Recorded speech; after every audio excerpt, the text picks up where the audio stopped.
Alright, and welcome in everyone. Welcome to my 100 follower art raffle stream. Woo! Now I timed that just right because it's just ended. Let me take off the starting soon text.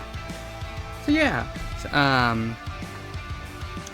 today we are doing our 100 follower art raffle. So the rules for it, if you do not know, they're just two very simple rules. Be in chat today, and and be following me. So if you're not already following me, make sure you do that now. And I will be doing the art raffle in about 1 hour to give everyone enough time to actually get in here and be a part of the art raffle. So also, quick little announcement. We got emotes finally. Just post them all right now. Boop. Got a nice little army of emotes for y'all. The Casey Williams emote is a follower emote. That's for anyone to use. The rest are sub emotes. Got a little hi emote, a hello emote. We got a little animated notes being taken emote, and an OCD moment emote. Let me give a quick shout out to my friend Hey Dino Kitty, who is the one that made my emotes along with this PNG tuber, and soon you'll see the overlay I use. Great friend of mine, great streamer, and obviously great artist. So make sure you go and give them a follow. They deserve it. They did a great job on these emotes. I love them. They're so cute and adorable looking. So make sure you're also following her as well. So today, since we are waiting about an hour to do our 100% live stream, or not the live stream, our 100%, a 100 follower raffle. I am going to be working on a drawing I have to get done until an hour's passed, and we'll host the art raffle. So get comfortable, settle in, enjoy your time. Let me change our music to our normal lo-fi beats.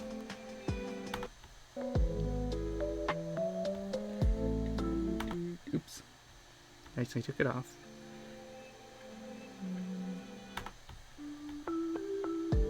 Okay, that's just my OCD kicking in. Sorry, give me a second. Watch later. Shit, didn't mean to do that. So, OCD moment. So let me change our music over. That's my videos. Shit. I hit right. Okay, that time I just hit the wrong fucking button. Watch later.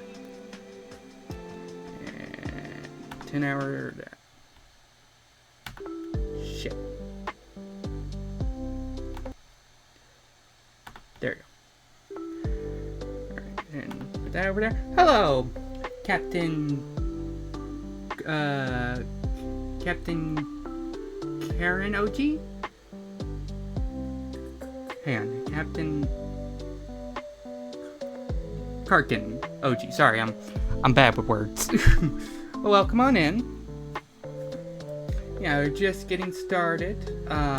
You're here for the art raffle. That will be happening in about 50 minutes from now. So, settle in, enjoy.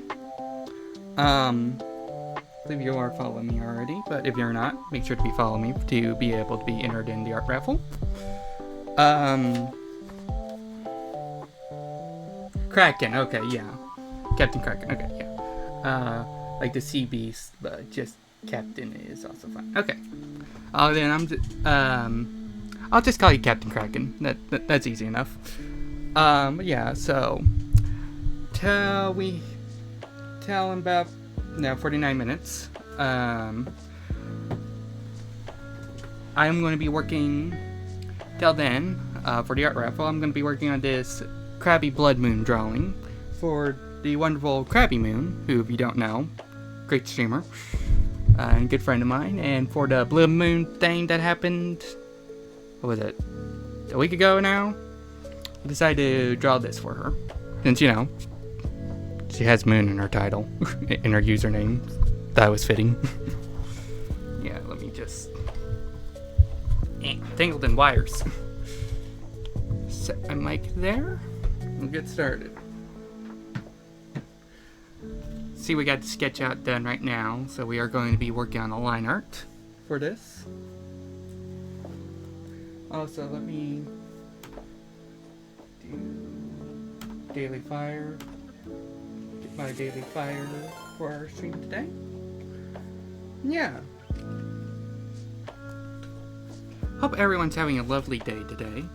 See, we went with a little goth look for this. Thank you for collecting your daily bit of fire, Captain Kraken. Yeah. We're good, like I said, gonna be working on this.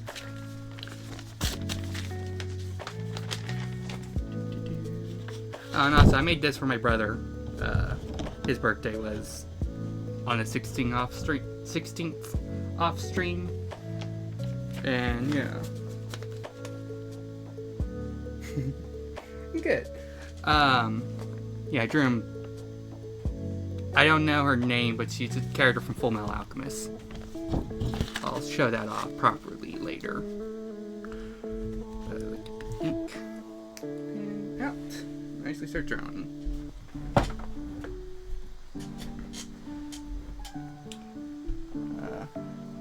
Character reminds me of. The character reminds me of one of the Rockstar's villains from Danny Phantom. Heck, you're working on. That you were working on. Oh, cool. I don't remember that. Rockstar villains from Danny Phantom. I used to watch that show when I was real little. I mean, I remember his friend that was a goth, but I don't remember Rockstar villains. Then again, it's been like, what, like 20 years since I've seen that show? Or 10? Jesus Christ, I'm only like 20 and I already feel old. Anyway. Ember McAllen is his name. Oh, okay. That's cool.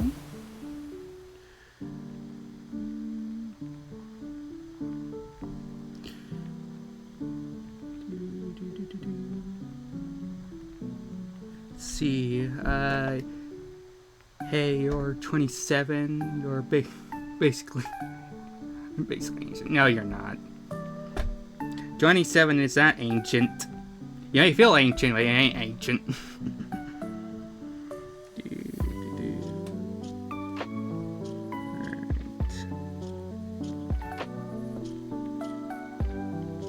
Okay, it's been a minute since I've done this sketch. I'm just looking at it, making sure I get this right. It was a kind of a messy sketch now I think about it.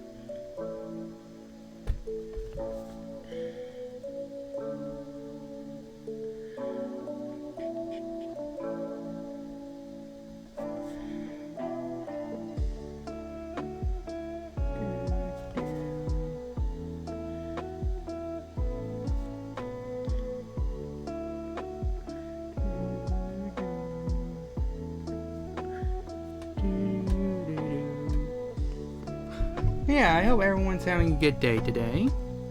Oh, my day's been kind of okay. My mom's got sick, so it's kind of taking care of her a little bit. Which also that because she's sick, I might take a few extra breaks than usual on stream to just go check on her, making sure she's okay.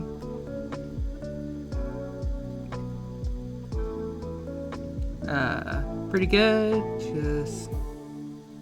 Just installed Jedi Survivor. Ooh, so I'll be playing that later. Nice. I hope you enjoyed the game. I heard good things on that one. You know, after the patches and stuff. 6 inputs to 5. Yeah. I think because she's taking those infinity shots, which are supposed to build bone and stuff. So I think it's just she's having a bit of a bad reaction to that. Hopefully that's the case, because I don't know. She also just got out of the hospital like March last month, maybe 2 months ago. So makes me just a little bit more on edge than usual.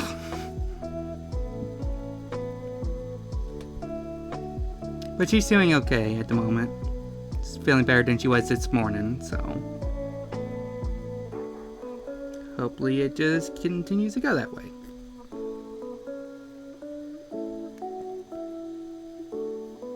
Yeah.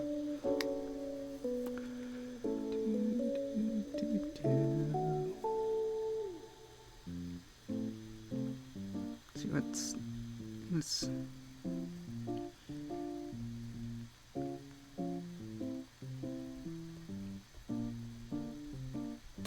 Shit.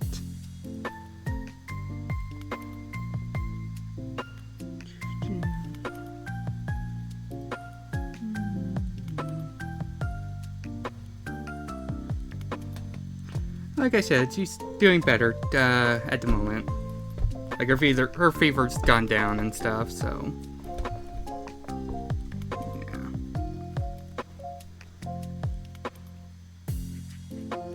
yeah. It might be actually, because the thing I'm listening to is 10-hour. I think it's video game. Hang on, let me look up what it's called. 10 hours of lo-fi video game beats. So it could very well be from Animal Crossing. Yeah. Or actually, hang on.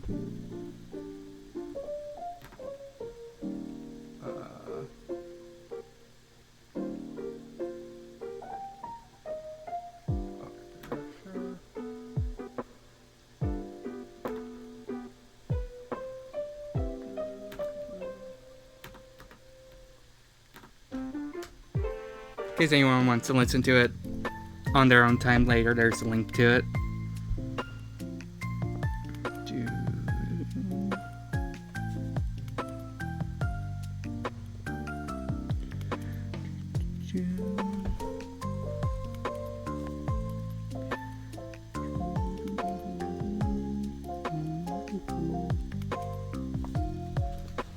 You know what's nice about this drawing? It's because her hands are behind her. I don't have to draw hands. Drawing hands suck.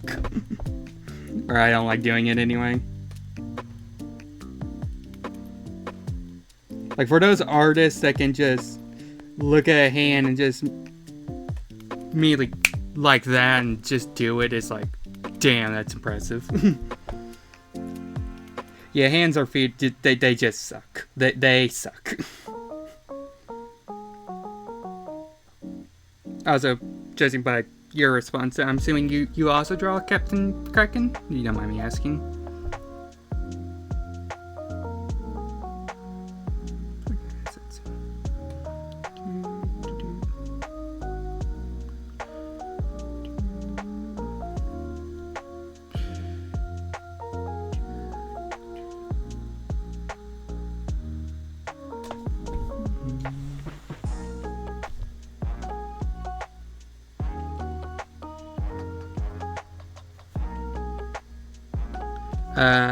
I try mostly abstract stuff, graffiti, and also paint. Cool. It's nice.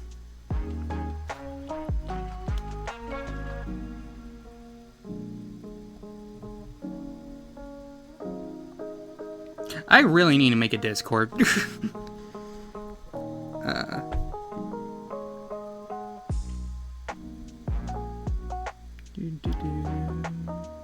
I say that because I was just thinking, like, hey, if you want to show that to me, I would. But like, I don't have a Discord, so can't do that. I have like the outline of a Discord server. I just keep on forgetting to actually get back on continuing making it.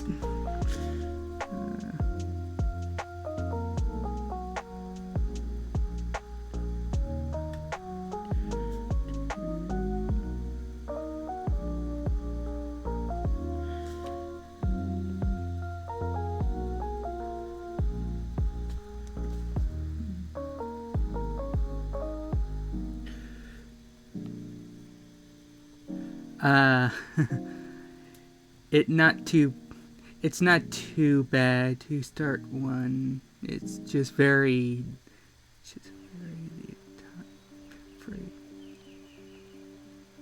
time consuming, but I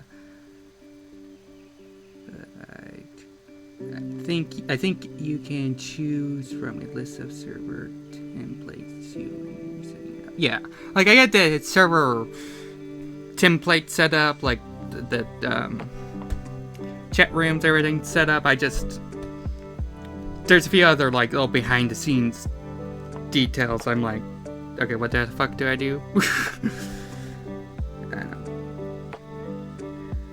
It's one of those things I just keep on meaning to ask like a friend of mine or two to just help out, make sure I got everything right, and then I forget to do that because I'm busy doing other shit I need to do.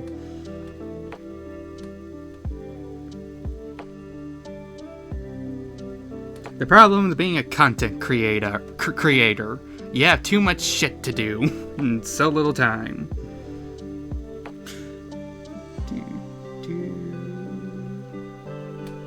There you go.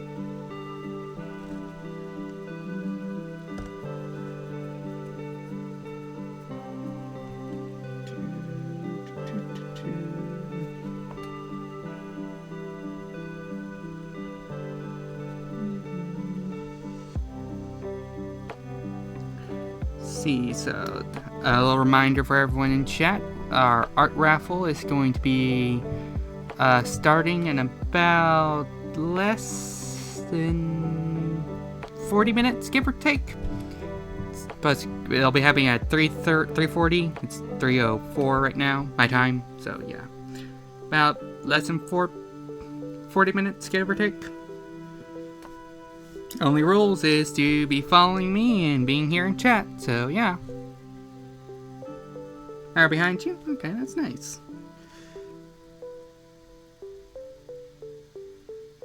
I'm trying to think what time zone that makes you in, and I just don't know it. I barely remember what my own time zone is called.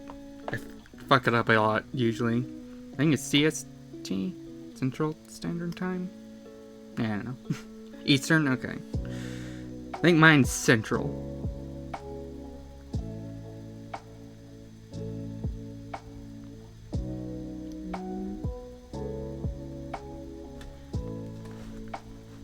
Alright. I need to thin this leg out just a little. I think. Don't fuck it up, don't fuck it up, don't fuck it up, don't fuck it up, don't fuck it up, don't fuck it up.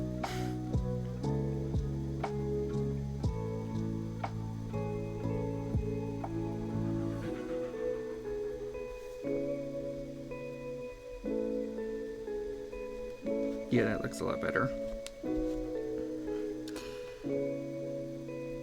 East Coast represent. Yeah.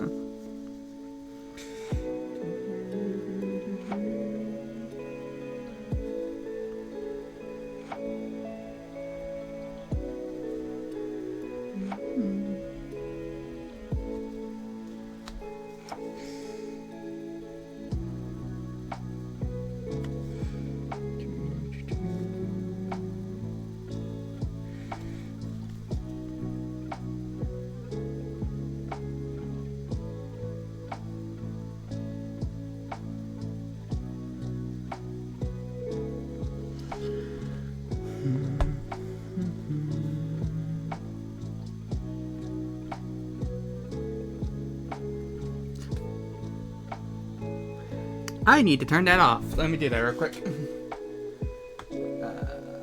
Because today is that art raffle, so we don't need a reminder that I'm hosting an art raffle. Timers. Turn that off. There we go. So that won't go up again.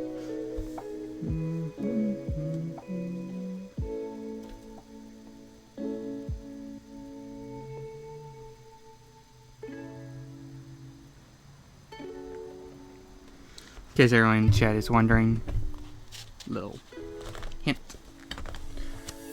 Why there's a double line here. So when the pants are supposed to be black, so it's when I go in to color this, I know to leave that part just white to leave an outline. I'm guessing by your name it's safe to assume you are a fan of Ruby. Yep. That is probably one of my favorite shows of all time. It's yeah, I love Ruby. I mean, I'll be first to admit it has problems. But yeah, I do love Ruby. I'm a little behind on it though.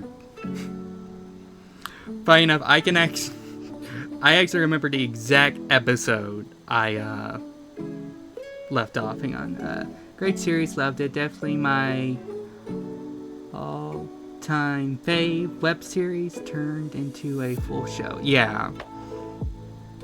I remember, fun little story. I'm on Volume 8, Chapter 6. I haven't watched it since then. And it's because, fuck the Rooster Teeth website, man. That shit was one of the most buggiest pieces of shit I've had. And, that thing, for like the millionth time, crashed on me in the middle of episode 6. Halfway through chapter 6, and started the entire episode over again. It was like the 15th time that's happened, and I was like, fuck this, I will just wait for the Blu-ray release, and binge watch it then, and I haven't looked back since, sadly. But it's actually been on something I've been wanting to do here recently, is rewatch all of Ruby, because, not too long ago, I actually, 100%ed the Ruby Grim Eclipse game, single player wise, which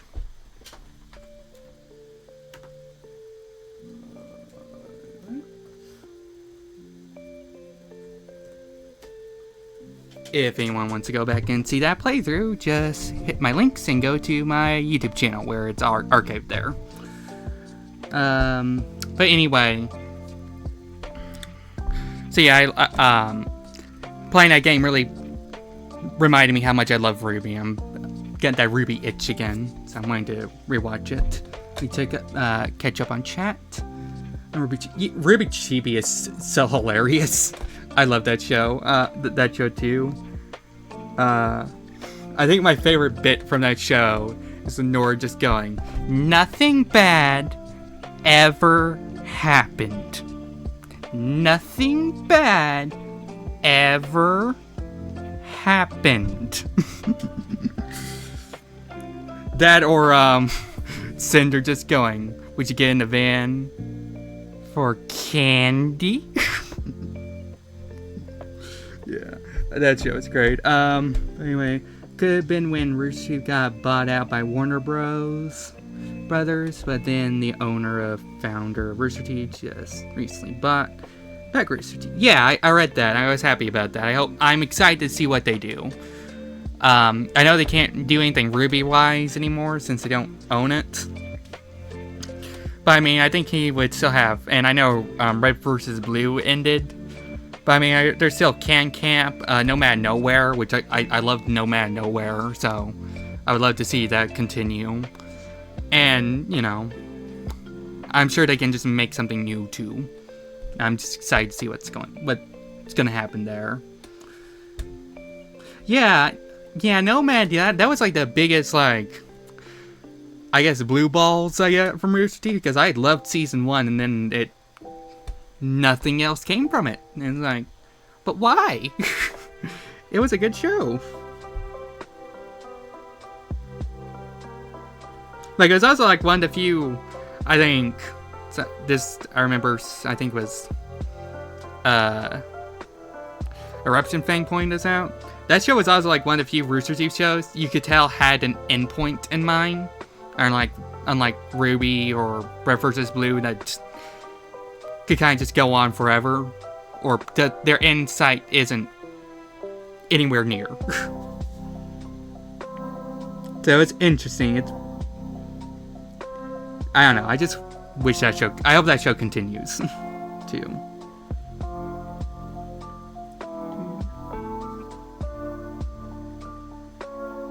But yeah, Captain...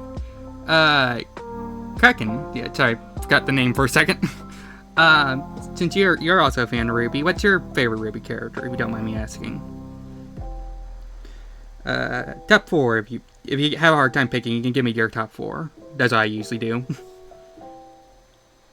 And, guess I'll go first. My top 4 is, I think in order would be Yang, Ruby, John, and Crow. Those are like my 4 favorites.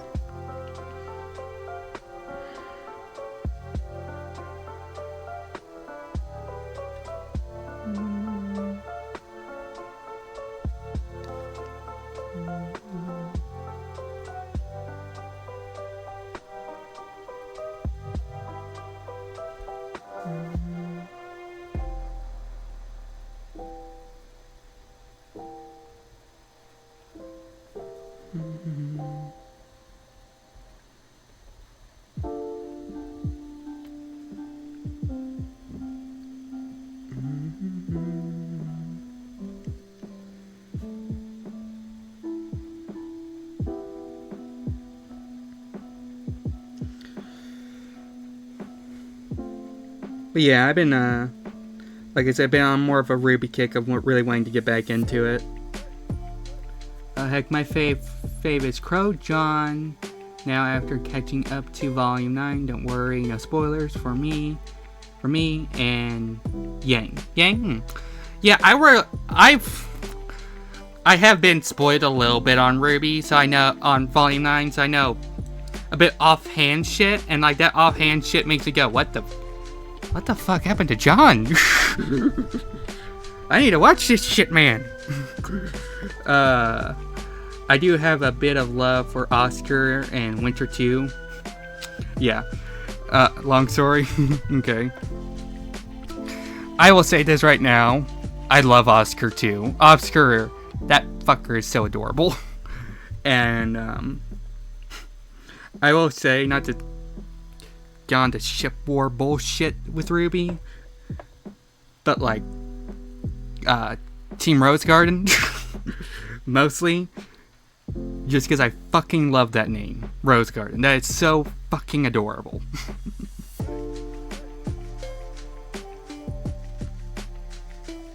Which, for people that aren't aware of Ruby and stuff, that's, Rose Garden is the ship name for Oscar and Ruby being together. Have you watched the Ice Queendom yet? Or that Ruby X Justice League thing? I haven't seen those yet. I haven't either. I need to do it. Oh, Nora. How could I forget Nora? Nora's great. My favorite bit of Nora, though, isn't even canon Nora. It's Nora from, like, Chibi, or Nora from the abridged Ruby show, where they just make her fucking Deadpool. Because she is so hilarious in both of those. I mean, she's funny in normal Ruby too, but like, they just go all out with her in both of those, and it's great.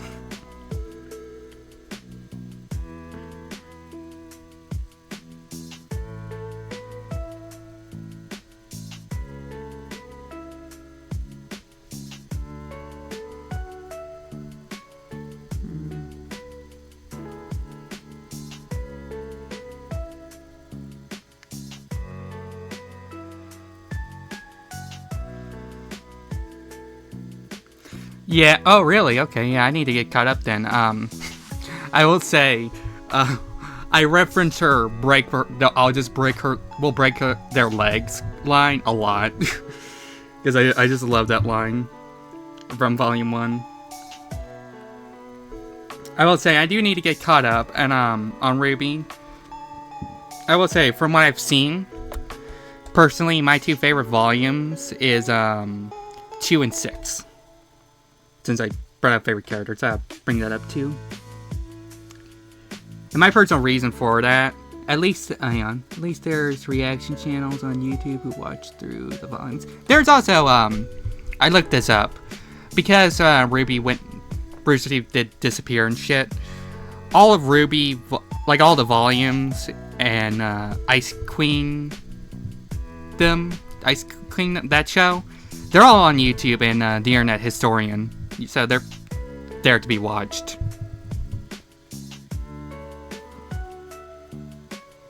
Yeah, well, you can just watch like the entire full episodes on YouTube now. They're just there. And the Internet Historian, I looked it up a few weeks ago.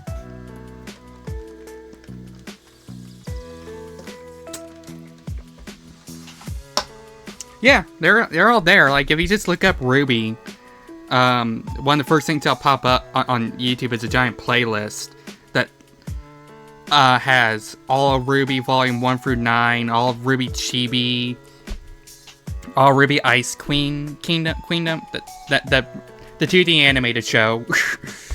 And then it just starts playing the entire fucking soundtracks for some reason.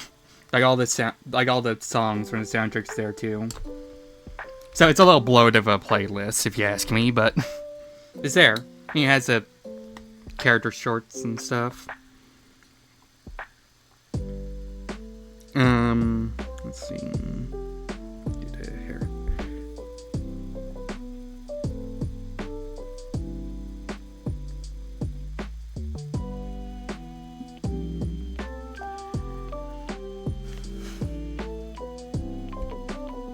Oh, you're welcome. I'm glad I was able to help you out there. Yeah, that's what I've been doing. My plan. To watch those episodes I don't own. Because, little fun fact about me. From volume to volume 1 or 7, I actually own either the DVD or the Blu-ray of all of them. Up to volume 7. And, up to volume 7 as well. I own the actual soundtracks on CD. So that shit took forever, by the way. Fun little fact. It took me like 2 years to find the Volume 5 soundtrack. Because that was just, I could not find that shit for the life of me. But I finally found it on eBay once. I jumped on that shit like a debt collector.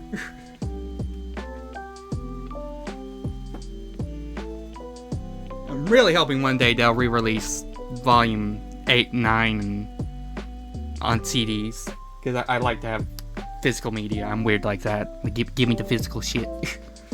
You own Blu-ray Blu-ray of 1 through 5, but need the others? Nice.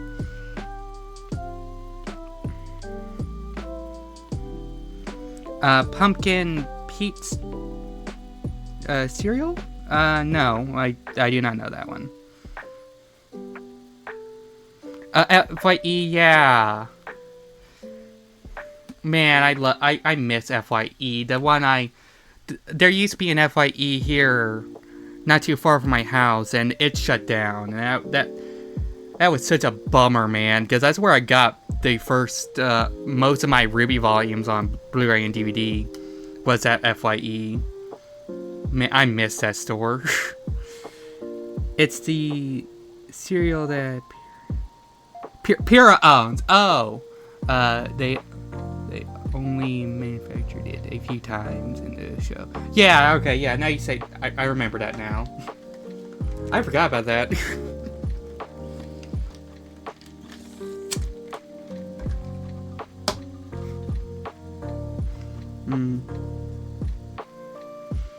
God, man, I'm thinking of Ruby. I'm just thinking of all these quotes and stuff from Ruby now. I gotta get back into watching Ruby.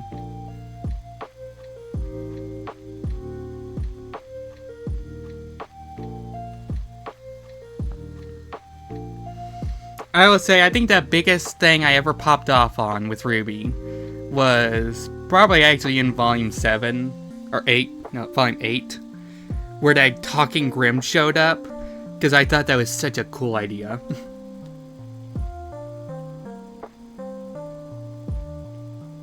I think the idea of having a Talking Grim makes Grim a lot more interesting. Not have it like a generalized thing, but like just a few Grimm that are just way smarter. Makes them way more interesting as a villain to me. Hang on. It really just tastes like Lucky Charms. Oh, okay. Well, I'll allow me to be the devil on your shoulders. Use Jedi mind trick, do it. Come on, watch it. You know you want to. Yeah, I really do. Did you see what people were saying about the Grimm? No, I don't. I didn't. I won't spoil it, but it has to do with its face. No, I don't. I need to, again, get back into Ruby and watch it. But anyway, I actually really liked Grimm. That Grimm as a concept of it talking and stuff. Because one thing I think Ruby did kind of falter on is really experimenting with Grimm. Like, when it actually did it, those were like the best episodes. Like that, like, where the fuck that one Grimm thing was in Volume 4. The one Grimm that makes you just be, I guess, not give a shit and saps your energy in Volume 6. And that thing, that one that talks. Like, those are the best Grimm. Those are the standouts. And I would say did that more.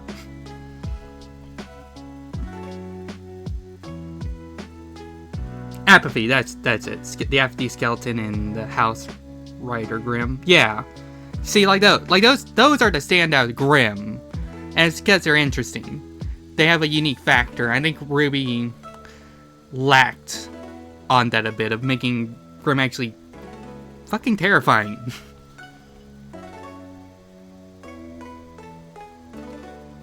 But to be fair, it is really hard to make basically a mook that's supposed to be there constantly, but also be intimidating.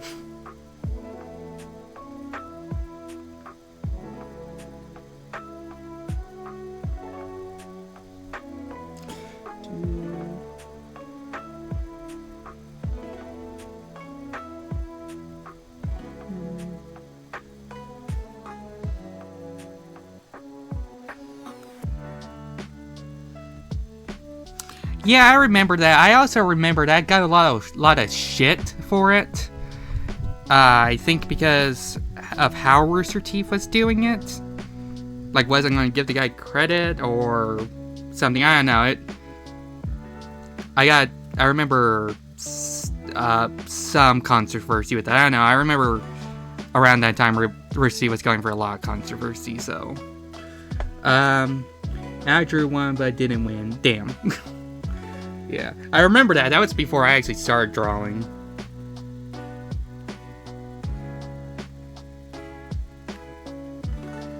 So I might have tried my hand at it too.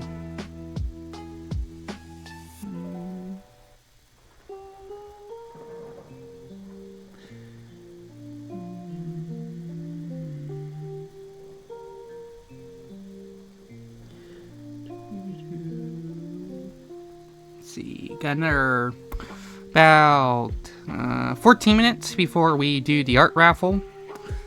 I may push it back another 30 minutes or an hour just to allow more people to show up. If not, fuck it, we'll just go. I might do that. I'm not entirely sure on it yet.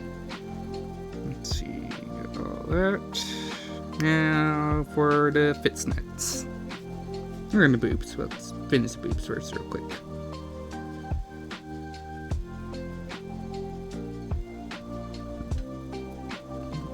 What was your... What, if you can explain and you don't mind, what did you draw as a Grimm?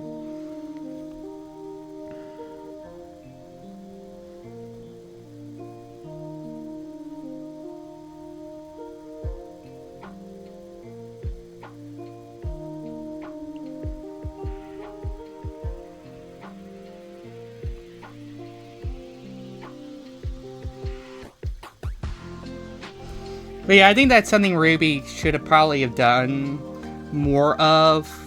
Like, at least, like, every volume have at least one kind of Grimm that is just utterly terrifying. That makes you understand why these things people fear. Is that, like, yeah, some of them can be just killed off very easily. Like, there's the grunts and the grunts of Grimm and stuff. But then there's, like, those few that are, like, could wipe out a fucking army if it wanted, just by itself.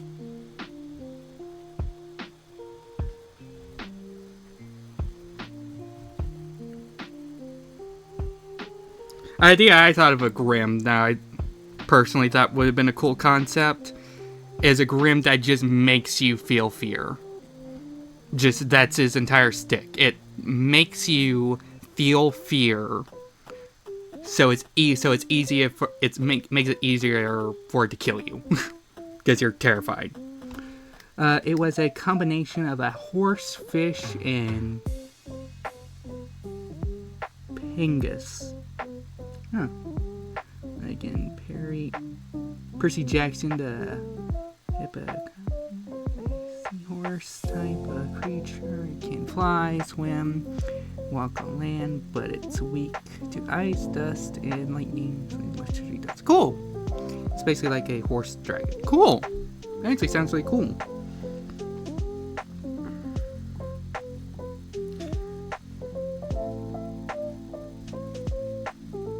Anyway, I always thought like just a Grimm that made you feel fear would have been an interesting concept, since, you know, that's the whole stick of Grimm.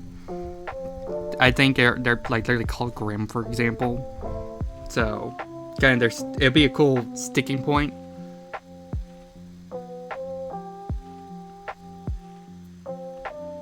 I was like, you know, since there's like fucking evil. I mean, technically, if the Ruby game was actually canon, 2 evil scientists running around in Ruby, I always thought it'd been a more interesting idea to experiment with the idea of people being half Grimm. Like, I know Cinder technically counts as being half Grimm, but like, maybe there's like some fucked up experiments, like that horse guy, Grimm guy. Like, for example, could just be a fucked up experiment that one scientist made. Or, you know, something like that.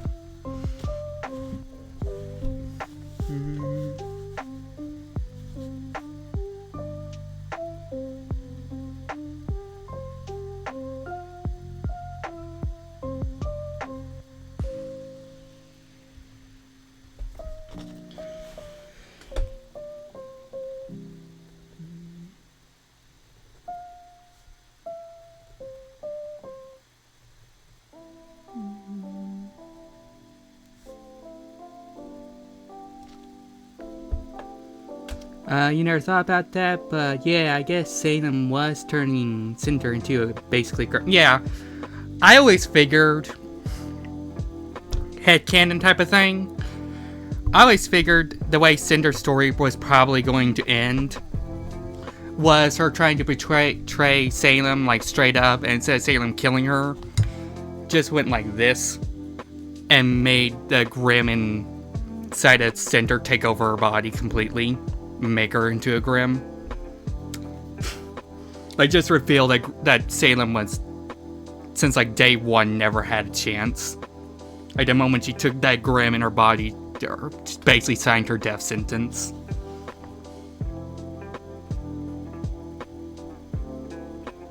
Anyway, add like a tragic element to it, just then reveal her backstory to be some real fucked up shit or some shit.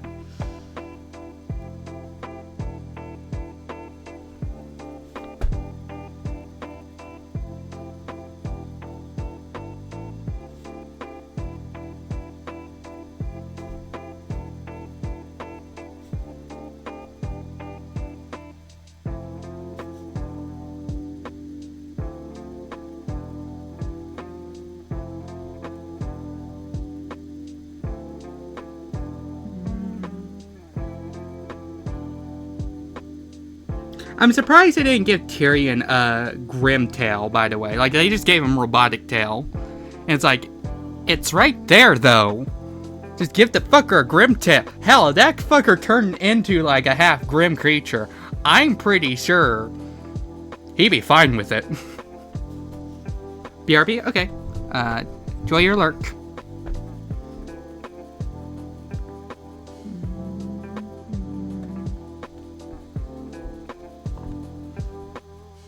Almost done with this. That's, yeah, that's fair. I think I might be having pizza for dinner tonight. I'm not sure on that yet.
There you go.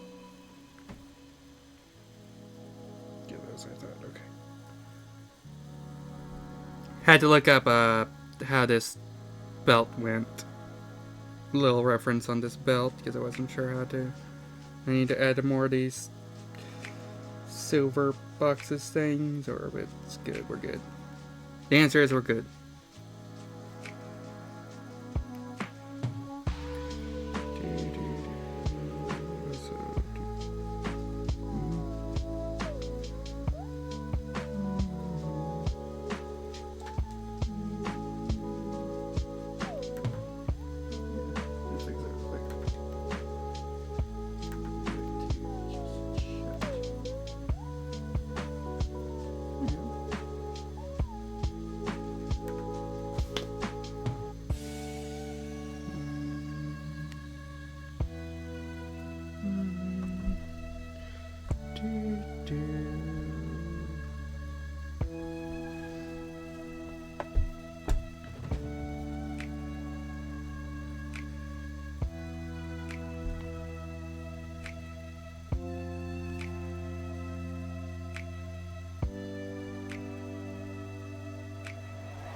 Yeah.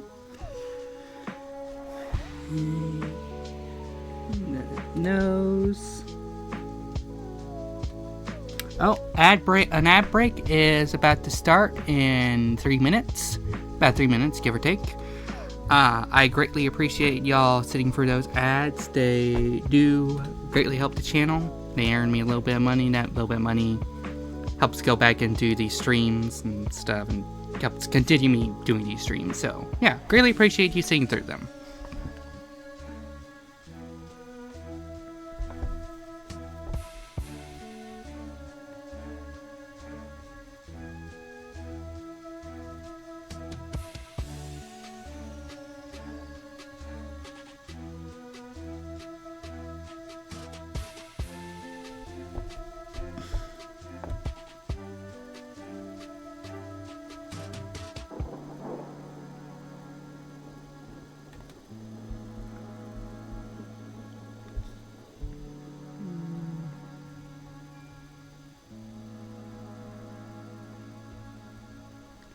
Check how long we got left in this playlist, because if we're in the like last hour, then I'm just gonna find something else. We don't get going to some random shit, getting cucked by, you know, copyright bullshit. Nope, we got several hours left on this. Okay.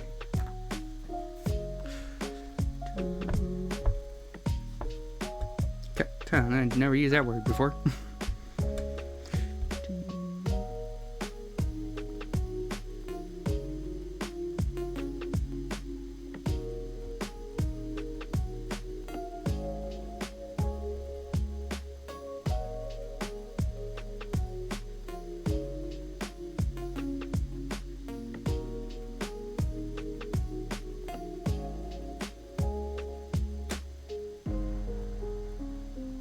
There you go. Alright, and that is the sketch done for this drawing. Let me give you a good look at it, chat. Here you go. Make a little in the way. So here's the drawing. We are not done, yeah. We still gotta erase the sketch underneath, but that's it right there. Let's see. I know I said I was gonna do the raffle in, well, less than a minute now, but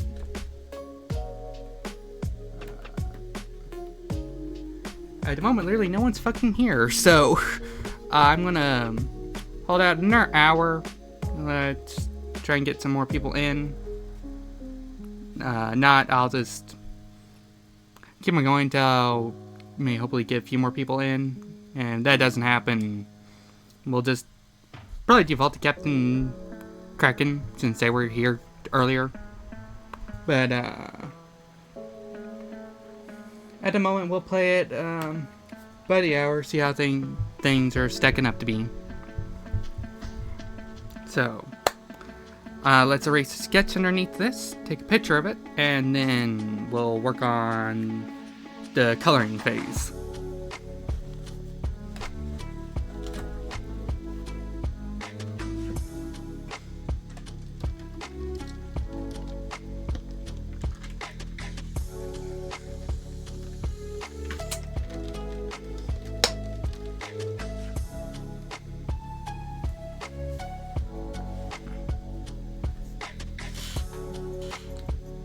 Stretch.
This won't be the last art raffle I do, by the way. I'm gonna keep on doing this, I think, for every follower goal I hit for this foreseeable future. I want to do this again for when we hit 200 followers here on Twitch. I think I want to try and think of something else for 300, I think. And I have an idea for what I want to do for 500 follower goals. Or 500 followers. But we'll see on that.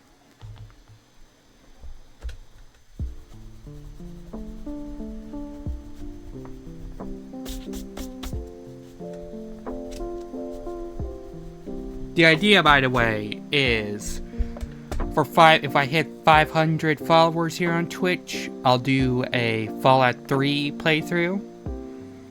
I think that'd be a good incentive, but I also just kind of want to play Fallout 3, so it's like, do I want to lock that kind of goal? And then again, Fallout 3 is gonna take forever, because I 100% my games that I play on stream, so that's... If I don't cheap out, at least 3 full playthroughs. Some of which I have to really make sure I'm making the right choices here and there to make sure I qualify for the achievements. And if I don't cheap out, that's still one playthrough. It's gonna take forever. So it's one of those. I gotta think about the logistics of that and stuff. Like, I want to do it, but I think I might need to set that up as a goal, and then I have to take some breaks in between the game and stuff. Speaking of game streams, I know. I should have probably stated this earlier, and probably shouldn't be doing it in the middle of an ad break. But I want to apologize for not being here doing streams here recently. If I'm gonna be completely honest, I got hit with a little bit kind of like depression and shit here recently. I don't know why, I just did. Been having a hard time doing things of late. So my willingness to do things just hasn't been there. But I'm back now, and I want to say I'm gonna restructure things a little bit. In the sense of the plan, because the plan was to do nothing but art streams for the foreseeable future, since I have this backlog of art projects I need to get to, promises I've made and stuff, but I need to personally take a little bit of a step back, take a little break on drawing a bit, for 2 reasons. One, again, the whole depression thing and stuff, I just need a second, ease up a little bit. Second, I got a backlog of drawings I need just to post on my social medias and stuff, which has been weighing on my head like shit. I'm making more drawings. I got these drawings I need to post. So, after this stream, I'm going back to the original Only an Art stream every Saturday type thing, so I can get the drawings I have I've already done posted, because I like to give them all about a day to themselves, so they can go through the algorithms and shit. And then after that, head off to doing, after all those are posted, then go back to the original plan of just focusing on art streams, so I can focus on these ode drawings I need to get to. Because there's a lot of ode work I need to get to. Not ode in the sense of, like, oh, they paid me. No, more of like, one was, well, I guess one's technically payment, because I did say, hey, if you do this for me, I'll do a drawing where they did, and they did it for me, which is, if anyone subscribes to the channel, you'll hear the beginning of I Burn from Ruby. I tried to make that, I couldn't get it to work. Someone offered to do it for me, and I gifted him a drawing for that. Also, there's one birthday drawing I still need to get done that I haven't gotten done yet. Happy engagement drawing, which, to be fair, that one ain't entirely my fault, since they still haven't sent me fucking OC for Final Fantasy 14 picture to use as reference. So it's like, that one ain't all my fault, but for being late on. And then there's just been a few fan art I want to do. Like, there's this one person I found on Threads. That look pretty, and I want to draw them. So yeah, I asked for permission. They gave me permission. So yeah, I want to do that. And then I have after that, oh, my person I know, Roy, who's VTuber and a fantastic artist, just released their new design for like the 15th time. I'll be real, things cook. They cooked on this design. It's damn good. Need to tell them that.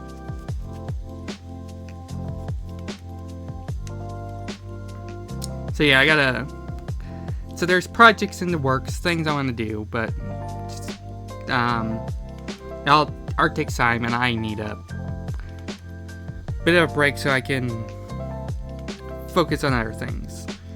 So after this, and is today Saturday? Oh, today is Saturday. So starting tomorrow, we're just going back to video game streams, and I know Sundays are supposed to be FF14 streams. I'm not doing that. I want to get back to Spider-Man really badly. So if I stream tomorrow, it's going to be a Spider-Man stream.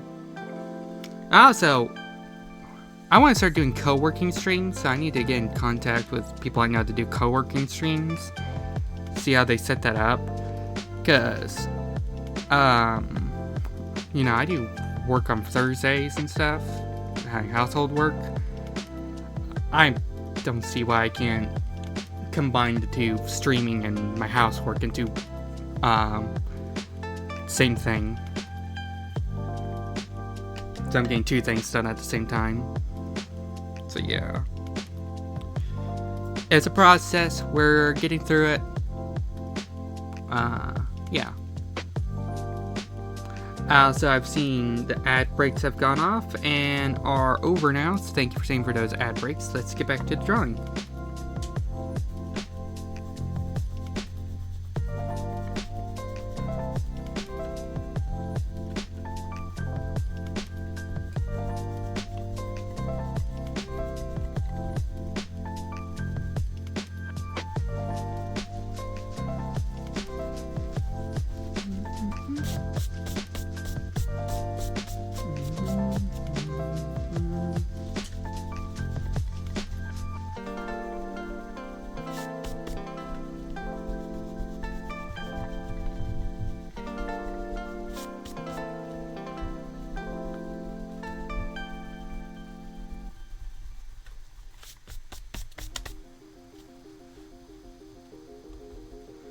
Yeah, so Captain Kraken mentioned earlier about how this apparently looks like or reminds them of a Rockstar ghost, a Rockstar goth from Danny Phantom character, and it's like, I don't remember that character, but I'm starting to get like very vague recollections of her. Now I'm thinking about it, like really thinking about it, like I'm just I almost picture it.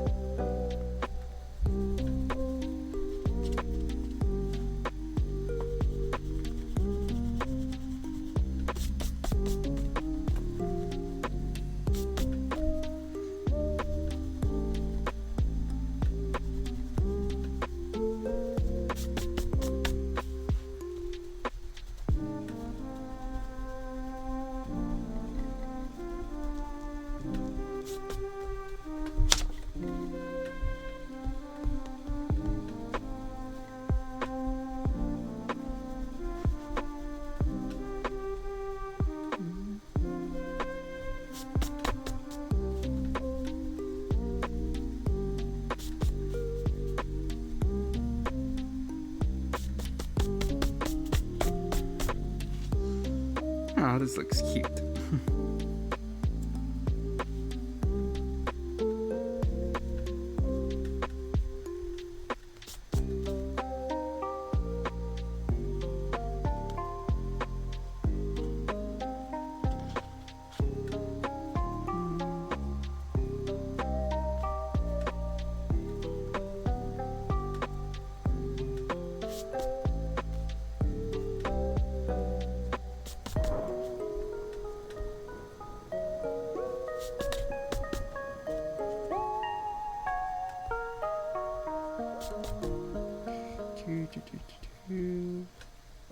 OCD moment, sorry, give me a second.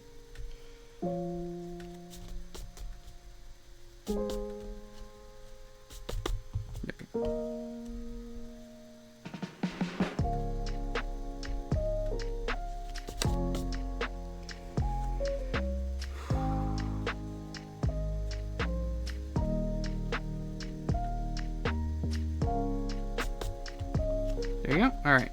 So that is the sketch underneath done. Or erased. That's what the drawing looks like.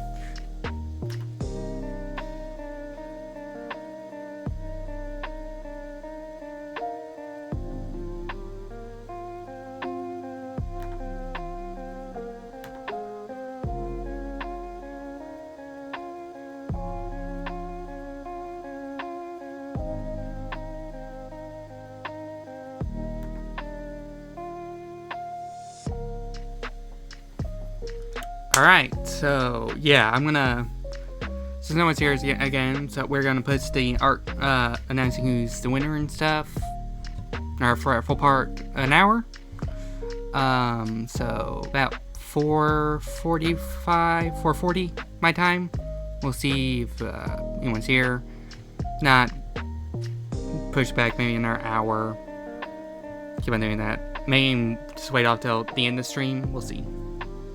We will see. At the moment, like I said, here's the drawing. Got it finished. Not finished, the line art finished. We gotta color it next. Because the colors are mostly, it's mostly just three colors. Her jacket, hair, and pants are all black. Her belt buckle bit here, and this part of her belt. And spikes on her shoulders are silver. And this part of her hair, this ponytail thing, red thing, and her shirt are red. Her eyes are green. Okay, Crab Moon's eyes are green. So yeah. Or no, wait, her eyes are red. I decided to make them red because, you know, Blood Moon.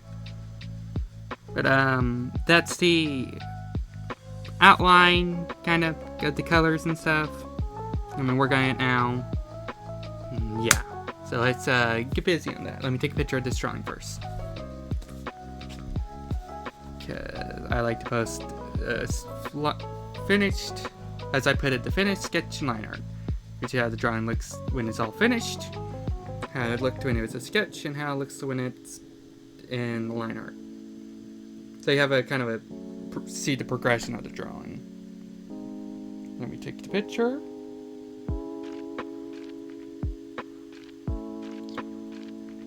Pull it up.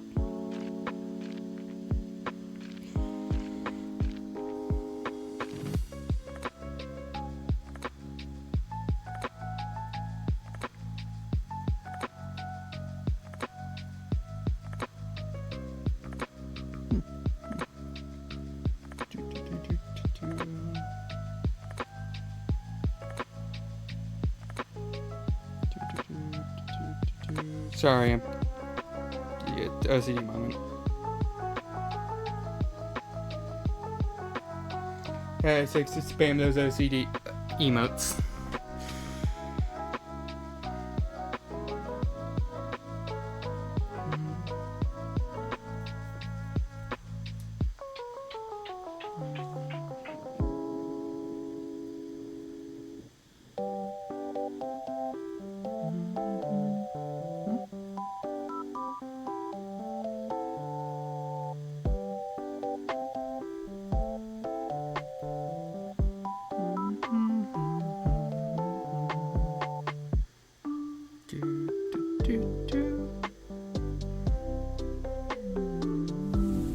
Oh, thank you for the follow, Dan, Penguin. Hang on. Dan the Pengu. Hey, yeah, hi. Welcome in. I remember you.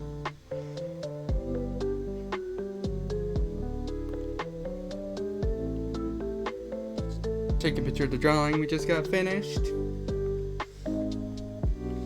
Yeah, welcome on in. This is a drawing. This isn't the winner, by the way. We haven't announced the winner for the drawing till an hour from now, depending on if we got enough people here or not. Thank you. It's for a friend of mine, Krabby Moon, who because they have the name Krabby Moon and there was a Blood Moon thing last week, I decided to draw them a Blood Moon version of their OC, or the OC I made for her. Long story. Yeah, so about an hour, give or take, we'll be trying, doing an announcement for who won the drawing, pulling for the draw, winning and stuff. So if you want to stick around for that, it's good. No, it's okay. That's if we got enough people here. If not, we'll push it back in our hour. See how it goes.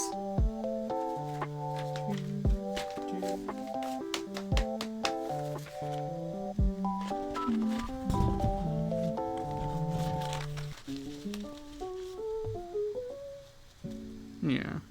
I will say one thing I just love drawing is goths. They are so fun for me to draw. They are like my comfort zone. Let me get me a drink.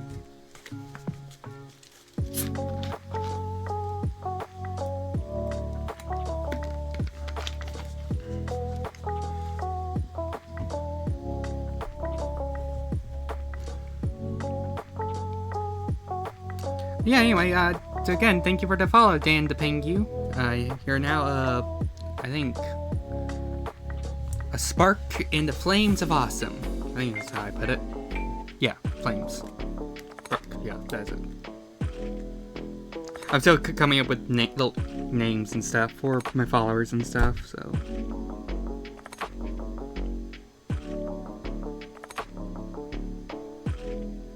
Getting it all straight in my head.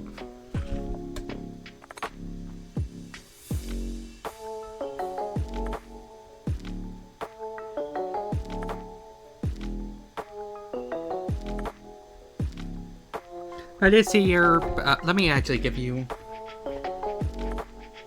a shout out. Sorry. Sit down this little clicker.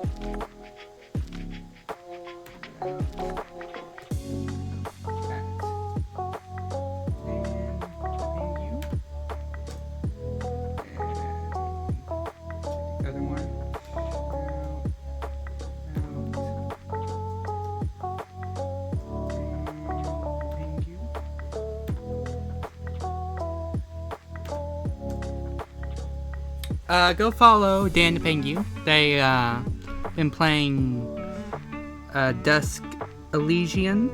I don't know why I said Dusk. And, every other Thursday, they host a draw together stream. Fantastic artists, and, yeah, those drawing streams are incredibly fun to be in. So, yeah, definitely recommend giving them a follow. I think, where they're not live right now, but they are live with someone else. I don't have them. I'm not sure who it was at the moment. But yeah, they're at the moment live playing with some game. So yeah, go check them out.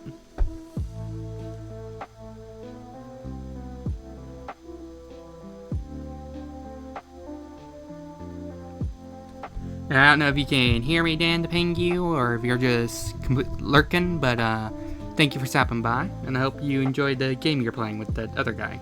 Or person. I don't know their pronouns.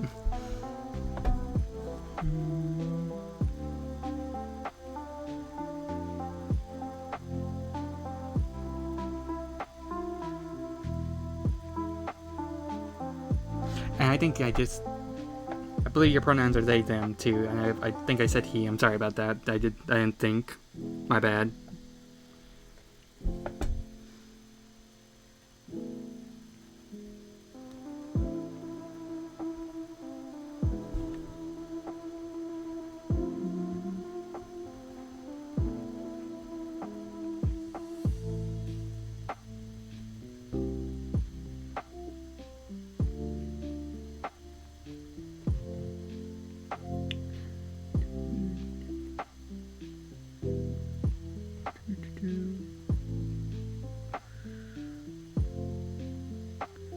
I am back, and I have dinner. Oh, welcome back, Captain Kraken.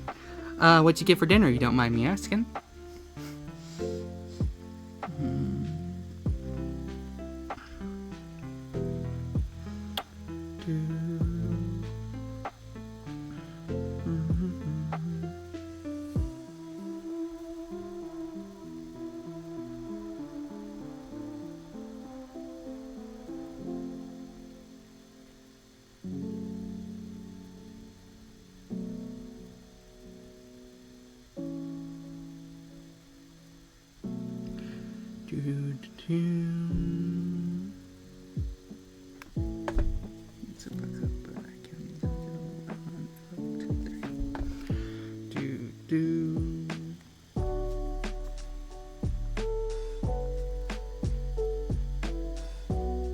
Yeah.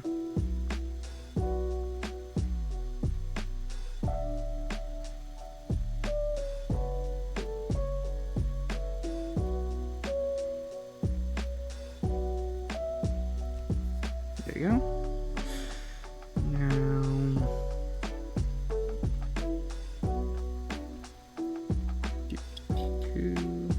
Yeah, we're just on the coloring phase of this drawing now. Doing all the black because I like to do the black first with my drawings.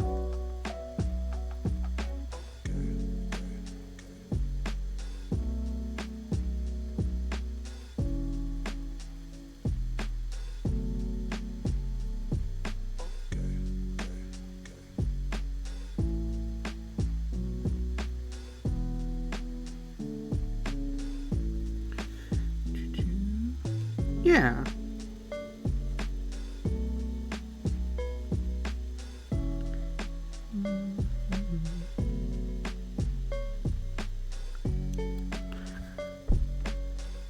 Kind of back on the Ruby talk a little bit from earlier.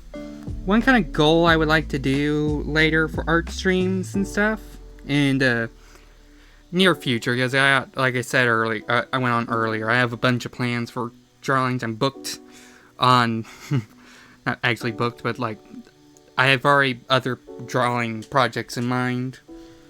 But one I would like to get to later on is drawing all the main characters from Ruby and their like volume 4 designs, or no, they're volume 2 designs, since they had a bit of a read that, and I like the one span of like 2 or 3 episodes they had those unique outfits that never show up ever again. No, I'm not bitter about that, he said very bitterly. The designs are so cool, man. I just like, they just disappear. Never to be seen again.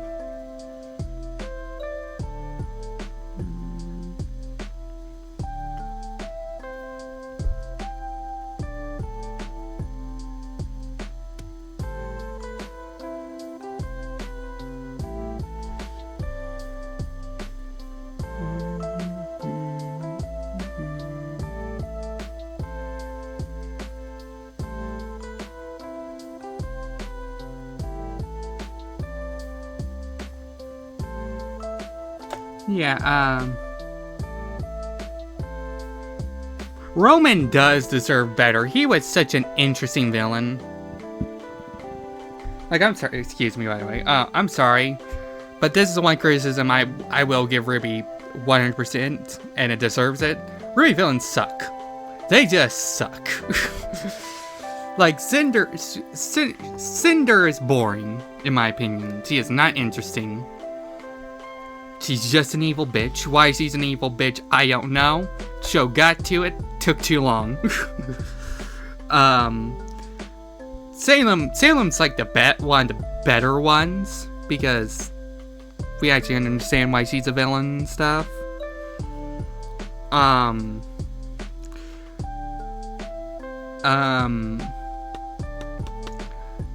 can't even tell you who the evil scientist name is how... He's okay, I guess. I like Tyrion. Tyrion's pretty good. Tyrion's just fucking insane, so... I like when he's on screen. I like Neo. But, like, they fucked up Adam completely. And they... I like that... I know he was based off of Hansel Gretel, that guy. I liked him too, but I don't even consider him a villain. Really. Because I know how what happens to him. I got spoiled on that part. And what happens to him later. And, like, even then, you can clearly tell this guy ain't staying a villain forever. You kind of like the same thing for Emerald, the green-haired chick, and the guy that's voiced by Yuri Lowenthal. Like those two. I know they're technically villains, but it's also, I think it's pretty clear, they ain't staying villains. But they ain't happy being where they're at.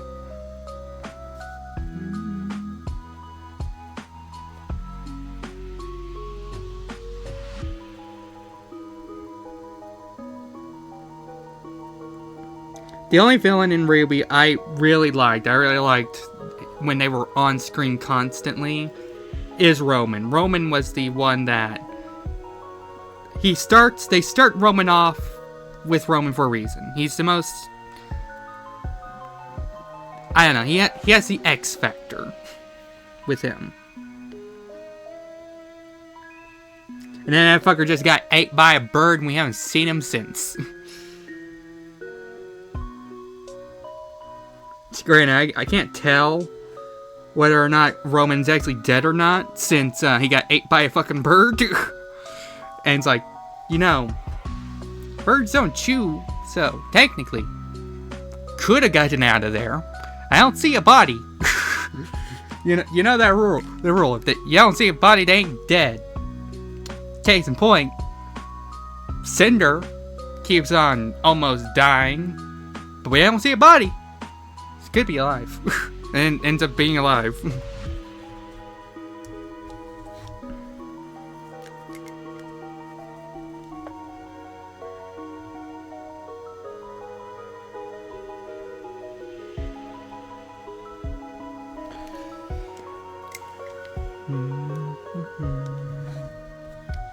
Switching to the marker now.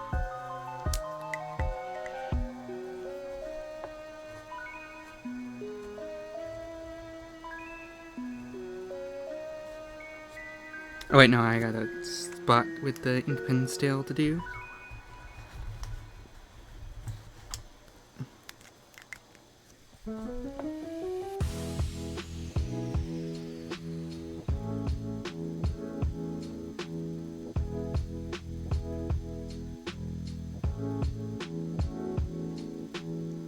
There we go. Okay, now we switch the marker.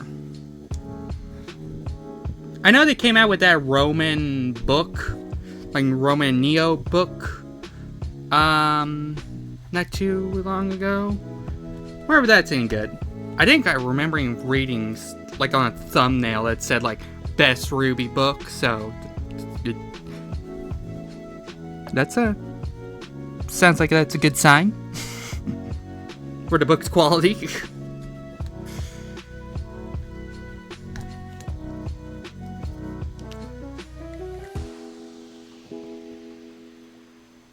Yeah, I mean, granted, I remember I actually have the book on Audible, along with all the other RWBY books on Audible. I can read, like, who wrote the book, and it has the same writer that did, Arrowfall, or not Arrowfall, After the Fall,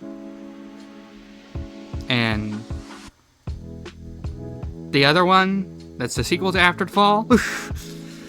So it's like, I know those. I heard good things about those books, so, RWBY Fairy Tale, by the way. I was talking about RWBY shows and stuff. RWBY Fairy Tale is also on YouTube. You can find it in the same playlist I was talking about earlier. Anyway, what the fuck is RWBY Fairy Tale? Like, I get it. It's just RWBY stories from, like, the actual fairy tales in RWBY. But it's like, it's such a weird show to do. Especially when you already had the book out.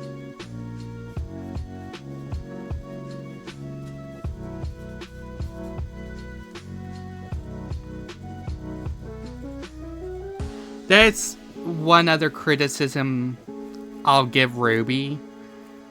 I don't really understand the choices of spin-offs they went with Ruby. Because, like, we got Ruby Chibi, which is, like, all of them is the best. Like that's just a funny, let's take the piss out of Ruby joke, and it's funny. So I'll give Chibi a pass. And World of Remnant was literally just made up to be shit. We need more time to make Ruby the actual show. So I'll also give that one a pass. But like Ruby Fairy Tail, I don't get doing that. Because that's the one I feel like never... That was like, I never... Out of all the things you could make a spin-off of Ruby, like everyone's been probably in Ruby has mentioned, we want a Team Stark spin-off, you know, where Crow, Yang's father, Rose, and Raven are together. Everyone asks for that spin-off. We get Ruby Fairy Tail instead. Okay, you can make a Ruby movie with those characters. That'd be an interesting thing. We get Ruby Justice League instead. Huh? And like in the Ruby Justice League one, I also get because, you know, DC money. That's probably helped a little. Actually, no, that because licensing and shit. So I don't know. I just thought their choices for spin-offs was weird. Chibi was a break we all needed after Volume 3. Chibi is a slice of happy we all need. Yeah. Like I said, Chibi is like the exception to it. I understand that one. I didn't know it came after Volume 3, but like I understand that one. That one makes sense. It's Fairy Tail and Justice League I'm questioning of all the spin-offs you could have gone after. Those are the ones you pick.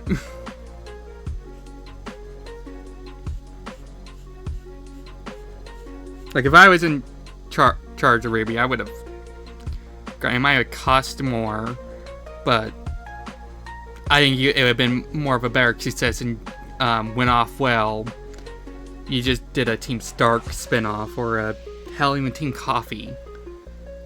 Let's go see what Sun doing, maybe. Team Sun, something like that. Like, there's like 85 different spin-offs, different other random characters you put time and effort into, which I can also argue should have gone into the main cast, but whatever.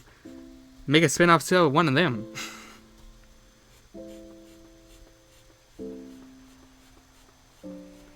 We'll say again though, I do love Ruby. I'm one of those fans that I criticize Ruby because I love Ruby. I want to see it to be better. Bringing it up because I know some people out there don't understand criticism and why you criticize things.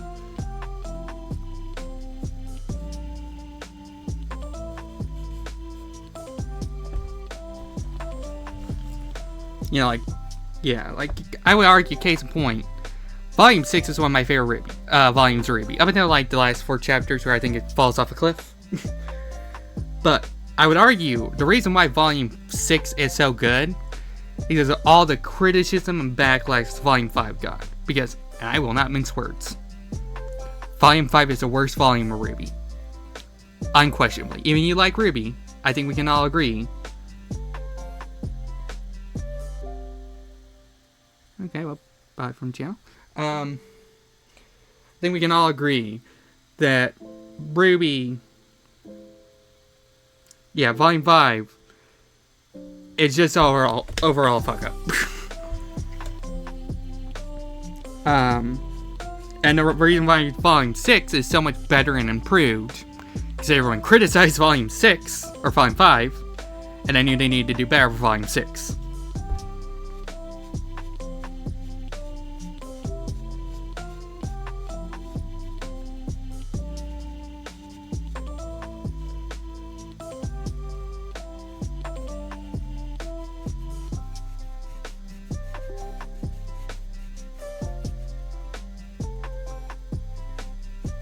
Okay, well, let's look that up, but we'll make it work.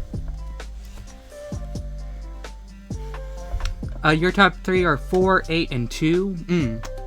Very close to mine, because, well, my top 2 is 2 and 4. Or, not 2 and 4. 2 and 6.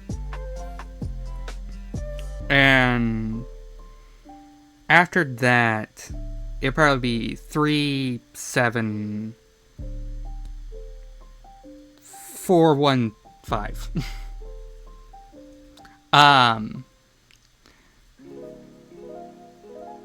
Or we'll maybe change the places of 1 and 4. Because I give 4 a bit of a pass. I think 4 has a lot of its own problems. But I think story-wise, it is still good. If we're with Team Juniper, when we're with Team Juniper and White specifically. I do think Ruby Volume 4 has a problem of it stretched itself way too thin. And because of that, well, Blake's story just isn't resolved by Volume 4, and Yang just got shafted. Like, Yang, I'll argue, had probably the most interesting story you could have told out of all of them. And all we get is one episode where she has PTSD, and the next time we see her, she's past having PTSD episodes, random triggers, and puts on the metal arm. And then after that, when we see her again, she's leaving to go find Ruby. So we just didn't get to see any of her recovery at all. We just got, it basically went, yep, she got PTSD. And we'll only bring that up when it's convenient.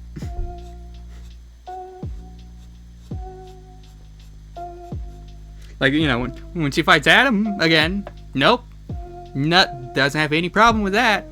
You know, realistically she should. Especially since we don't ever actually see her deal with her PTSD. Like, the most we ever get is her handshakes a few times. She randomly sees Adam a few times. But, like, she never loses a fight. She, never halts her to fight someone. Nothing happens. Like, if I was writing Ruby, granted, I am an inspiring writer, I love to write stuff, but, you know, if I was writing Ruby, I would say probably the 2 things I would immediately change. A, how Volume 4 was set up. I think the jumping between stories overall fucked it. I think it would have been a much better idea and plan point to tell Ruby Volume 4 episodically. Like, we start with just Juniper or Yang or whatever, and we just don't leave that character until their entire story is finished. And then we move on. And we need breaks, we just have Oscar be the breaks in between what's happening.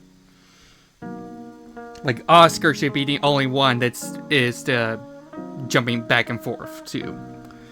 At best, maybe Juniper and Blake can be 2 stories that are jumping in between, since both of those stories don't necessarily end. They both continue in Volume 5. So you can have those 2 jump around, but like Weiss's story and Yang's story are more have a beginning, middle, and end. And we get Weiss's beginning, middle, and end. We get Yang's beginning and end. We just skip the middle. Pretty much.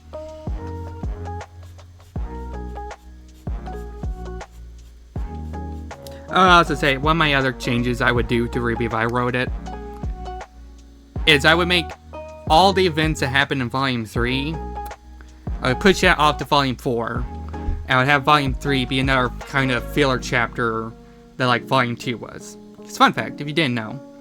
Volume 3 was originally supposed to be Volume 2. But then they came to the conclusion that it was too soon to do that, so they made Volume 2 instead.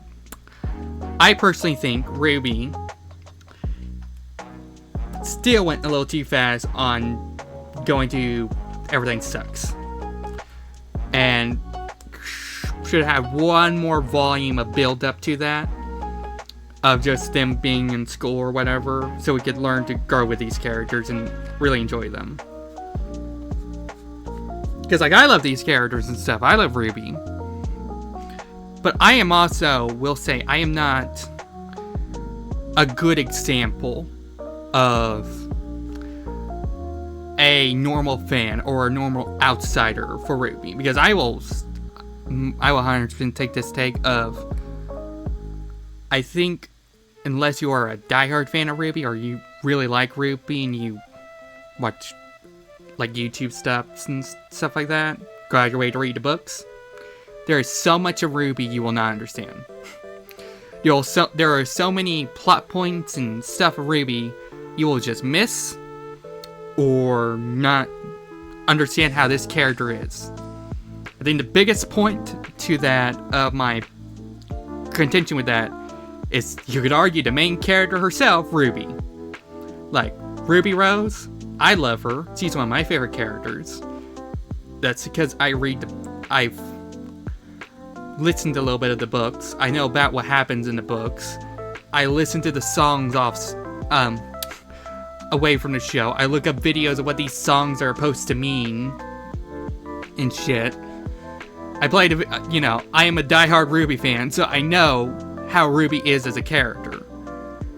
I know this chick probably has crippling fucking depression and hides it extremely well to where no one else would know. Like, I know what's going on in her head because of all that. You actually watch the show, you'll never know.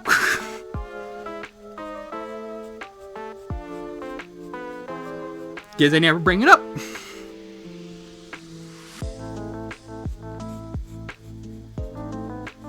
The most we get for Ruby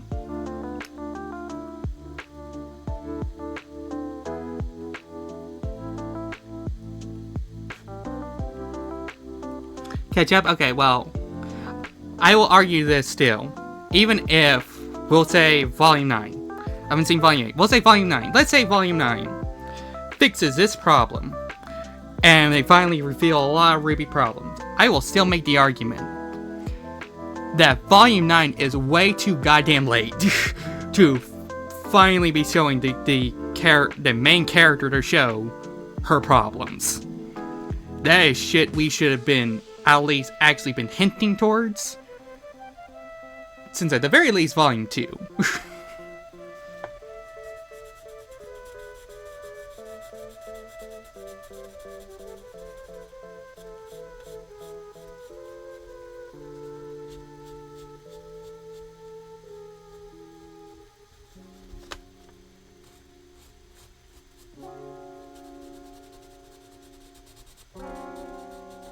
Like, I know, because I remember, like, Volume 7 has, like, one scene where all that Salem does is fucking mention Ruby's mother, and that makes Ruby start bawling for some reason.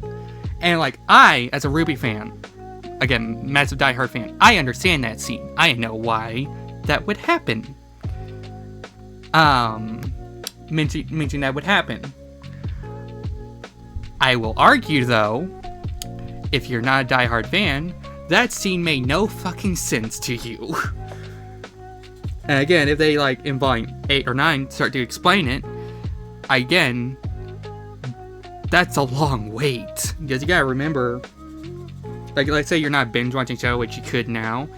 That means you're waiting, what, months, years to finally learn that answer? And it's like, no.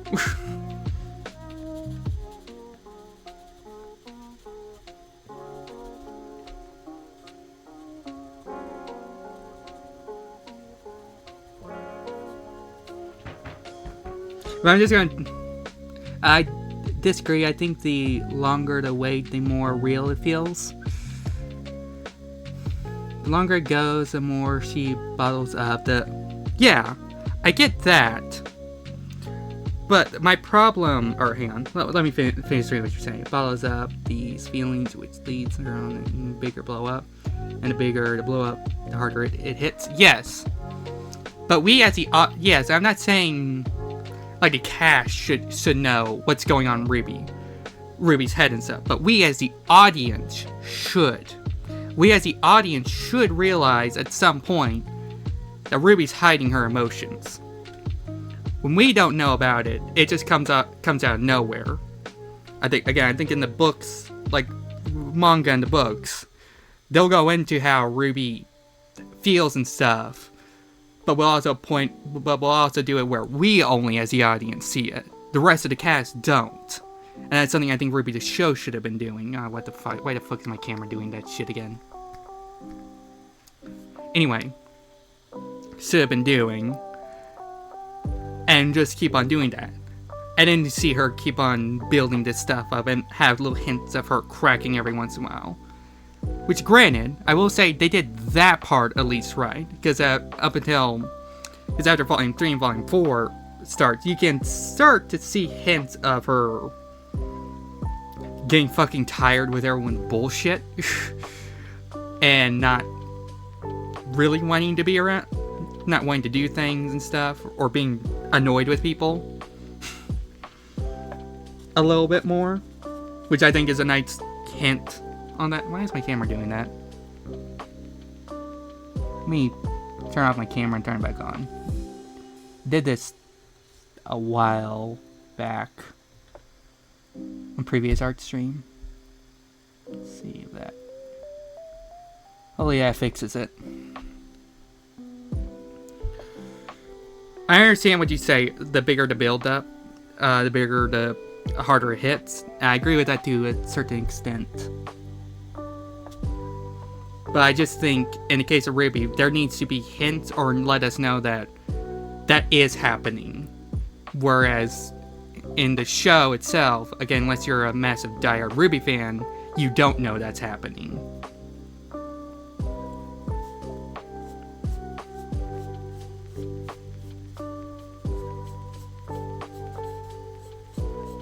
That's just my take. Yeah. That's just my take personally. I will say, if I'm just gonna go on with like Ruby hot takes, here's another hot take. They fucked up Adam so hard. What the fuck? Alright. Hang on, let me... The camera's fucking up. Let me... lay out... webcam. Refresh that there too. Refresh.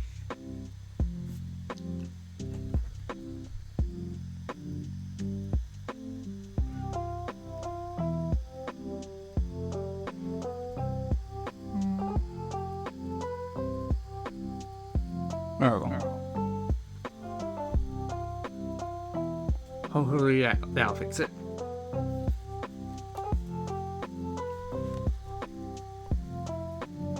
Yeah, I'm alive. I'm just... yeah, it's just, my webcam started messing up, so I just turned it off to refresh it. Turn it off and on. God damn it.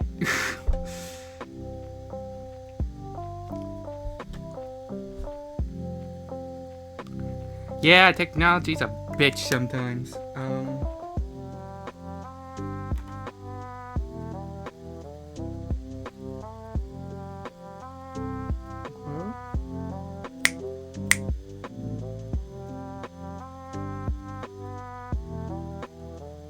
Why are you doing that? Alright. Give me one quick second. Sorry about this, chat. Let me turn the webcam off again. Let's completely refresh it.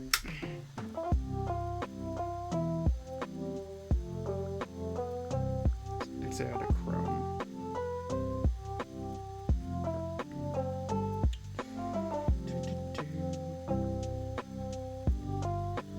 Yeah. I don't know why it's starting to do this. Crap.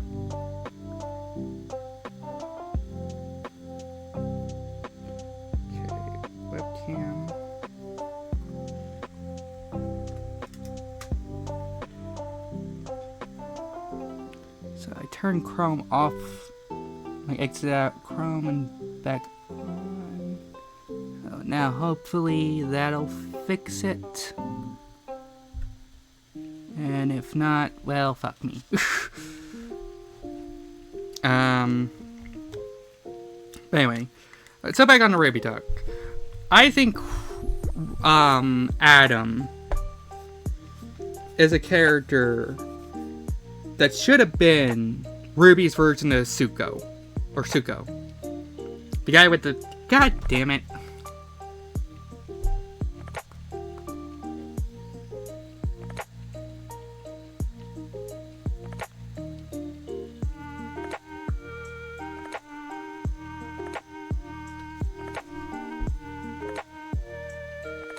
Alright. Back on. Just fucking stay on. Anyway. The guy with the, like, have his face burnt shit from Avatar. Adam should have been that, their version of that character. And instead, he's not. I don't know what the hell he is. Because I feel like, and everything else we see in Adam, and it's fucking character short. And up until Volume 3 of Ruby, we've seen, or Volume 3, maybe Volume 5 of Ruby, we see Adam depicted as one way, which is all he cares about is fondness. He could not give two thinks. He could not give two shit about humans. He will kill a human on sight. Doesn't care. Because he is enraged. He is pissed off for how he has been treated. And his fondness brethren has been treated. Very interesting. Very human ideology there. Like, you can understand where he's coming from. In other words, he's like... So a bit of like one character from Avatar and Killmonger from Black Panther. Like Adam should have been combined nature of those two, and I think Adam should have been on eventually a redemption arc and not just killed off. I think Adam was a way more interesting, in-depth character that could have gone places. And instead, they just killed him off. They made him in Volume 5, they ignore everything else that has Adam in it, and just depict him as a weird, stalkery ex-boyfriend.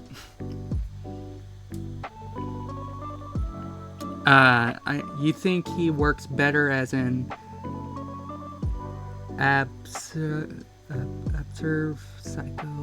observed with killing humans?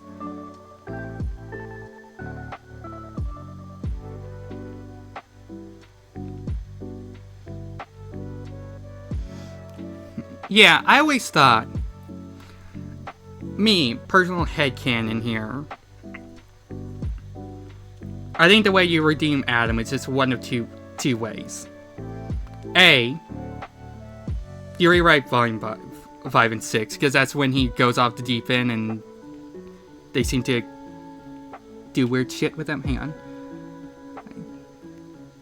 I mean, maybe I can see him being in person like they do to Ally and See, like, my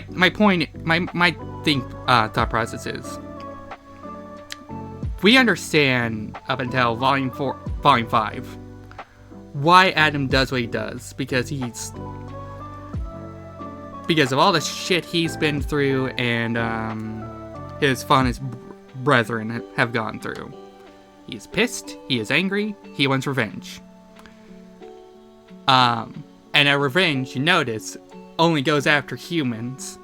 He never actually attacks a faunus. Again, all this goes out the way in Volume 5, where they just suddenly start writing him completely differently for some reason. But up until Volume 5, he never attacks any faunus. I mean, and Blake's the exception to this rule also, but other than those two, he never attacks any faunus. He only goes after humans. Those are his end goal. His end goal is to kill all humans, basically. Because of, well, you could argue in humans' cases, their end goal is to kill off honest. So, like, fire with fire, bitch. But I think one way you could redeem Adam is let's not have him just randomly attack Blake and shit. Or maybe attack Blake, but obviously not harm her. But, you know, so cut Yang arms off and stuff because, you know, human. And then have Blake be him having to fight with Blake and shit. Show him that not all humans are evil. Like, maybe something happens to Blake and he sees Yang save her or some shit. That makes him go, what? Why the fuck did a human just save Faunus? Makes him question his moral compass in reality. Or second, just that too, but leave him attacking Blake and that one chick in Volume 5, that's a Faunus. There too, make it a plot point that he is not in his right head, that Cinder or Salem did something to him. And that also gets rectified, and then he goes back to how he was, which is still a human-hating asshole, but now has more of a grudge with Salem and Cinder, and wants to kill them more. And then, with him being in the main group and stuff, slowly redeem him as a character. That's how I always thought of it. You can tell I'm a Ruby fan. I obsess with this. I obsess with this shit because I put too much thought process into this. Anyway, I think to me the biggest shaft was that girl Raven's right hand. Yeah, like they'd okayed her off as a maiden when it was Raven all along, and also she only existed to die at the relic door. Yeah, played her. Yeah, it's just. Yeah, you got a point there of like, I didn't even remember that chick. You could argue Ravens gets pretty much the shaft too, because we don't, you could argue, honestly, other than Crow, all of Team Stark gets the shaft, because we don't know much about Ty. We don't know hardly anything about, Rose. Or, not Rose, Summer, which I understand is kind of a plot point. One that's taken too long to get to, but anyway. And the only one we know a little bit about is Raven, which I want to see more of, which I understand in Volume 9 they do something with her, I think, so I'm interested to see where that goes. And Crow. Which Crow, I love Crow. Crow's like the one character that has gotten a lot of good development, and I like him. Like, I will say, one of my favorite scene, I'll give Volume 5 this real quick. Favorite best scene in Ruby of all time is the scene where Crow is looking for other hunters and huntresses, and it turns out they're all dead. What the fuck happened? Why did that turn off? Okay, give it a second. My phone turned off for some reason.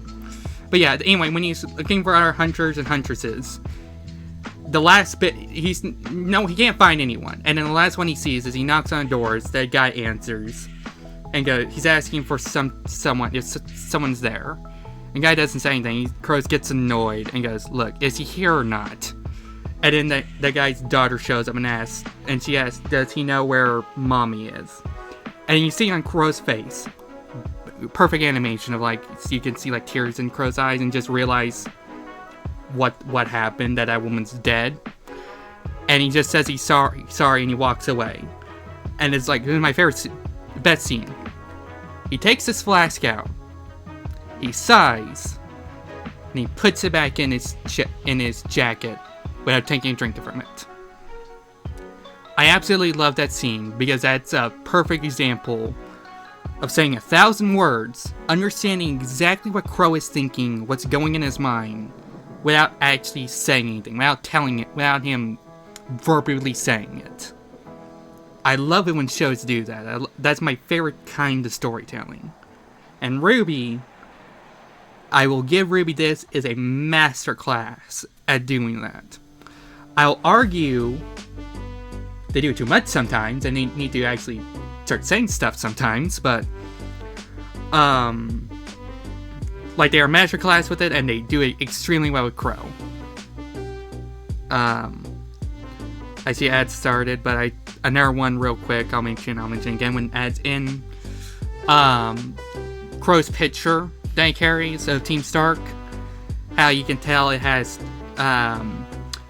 tears stains on it and a glass ring around where Summer is, showing that he's put a glass over Summer because it just hurts too much to see her. Like that fuck, I love Crow. I love that kind of storytelling. It's just so good. It is so good.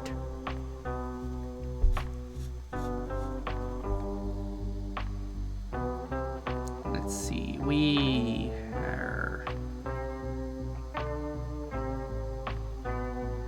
Let's see. I'm going to say I'm going to give one more hour on the whole art raffle thing. So 5.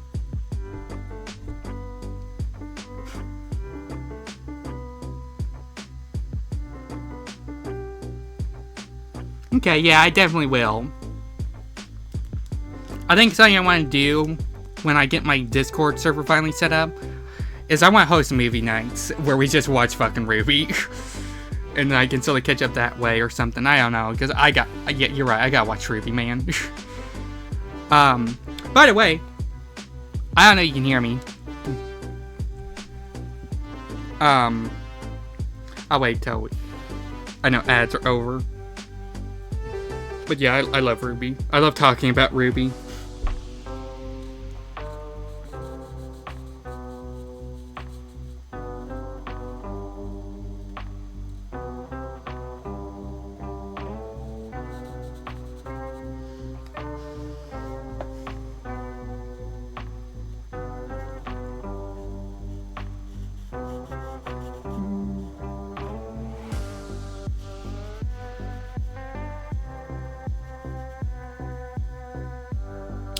And then we can watch videos from very highly opinionated people like that one Hero High guy that everyone hates and never watch his stuff.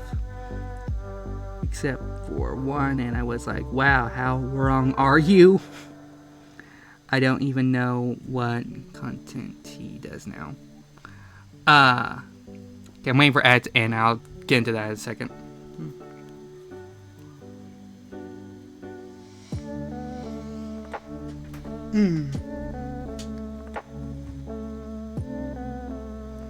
Ads are over? Okay, good.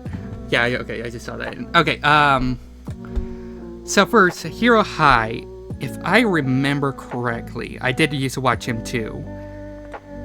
And that guy just went into just doing magic, yeah. But anyway, I think that guy just went into doing drama bullshit. And yeah, I got really tired of his shit, because every other video was just him bitching about the RWBY community. And like, yes, fair, the RWBY community is god fucking awful sometimes. Bumblebee can go burn in Bumblebee fans and people that don't like Bumblebee fans can both go burn in hell. Fuck both of them. For example. Not specifically, you know, the asshole ones. They're like, oh, you don't like Bumblebee? Well, you're clearly a sexist. Or the ones that do like Bumblebee says the most god-awful jokes of humanity. How dare you on the humanity. Oh, the humanity. Yeah. See, yeah, exactly. Like, that right there, I know you're joking. But, like, people that... whatever. Anyway. Moving on from that shit. But, like, I also, I remember I used to watch, like, in Ribby Landscape, Unicorn War and, Eruption Fang were always my go-tos for Ruby content. I always thought they had good opinions and good takes. I didn't always agree with them, you know, but I understood where they were coming from. I understood their viewpoint. Although I think with most of, like, Eruption Fang, I just usually just agreed with his points. I watched Phoenix Knight, I believe his name was. I remember that guy. I think I watched one or two of his videos too, and Murder of Birds. I remember hearing Murder of Birds too. I don't think I ever watched his stuff. But I will say, I liked Eruption Fang the most. I thought he went really well in depth to opinions and stuff. Why this is that, and I would say he was really good at calling things. Because, like, he called it, I remember, all the way back in Volume 4, if you watch his videos, he was really good at picking up that, Weiss's brother, whatever his name was. If you pay attention, you watch this one scene where, it's after Jock slaps Weiss and tells her off. He opens a door, Whitley. He opens the door and you see Whitley there. And you see if you pause it at the right moment, you just watch, you can see Whitley is shocked and afraid. Sees his father walks away, and he as the door shut, you see Whitley look into the room and looking at Weiss. And Whitley's a fucking asshole in Volume 4 and stuff, but that's one scene there is hinting. It's like Ribby's doing that, like, you know, telling, is actually showing and not telling really well that Whitley is not like his father. Whitley is also a victim, basically. And everyone fucking hates Whitley, because no one fucking noticed that, except, like, the Eruption Fang, and called it, and mentioned that Whitley did nothing wrong. All the way up to Volume 7, to Volume 7, 8, to where then everyone turns, because then, you know, we see Whitley again, and realize, oh yeah, Whitley isn't a fucking asshole. I mean, he is, but not like that. Yeah, he's like an asshole, like how Weiss is an asshole in Volume 1 through 3. So it's like, that man called it.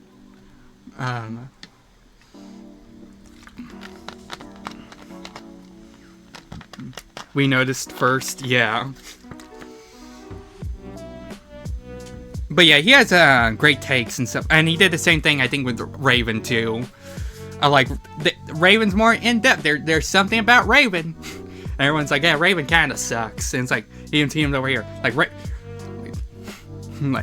like over here, like, no, there's something about Raven. And then, like, I think in Volume 9 now, everyone's turned and it's like, Raven's the best. It's like, over here, it's like, I called it. Anyway, I noticed he doesn't really do Ruby content anymore. He, more does Borderlands stuff and other stuff. Then again, there hasn't been Ruby content to really do, so.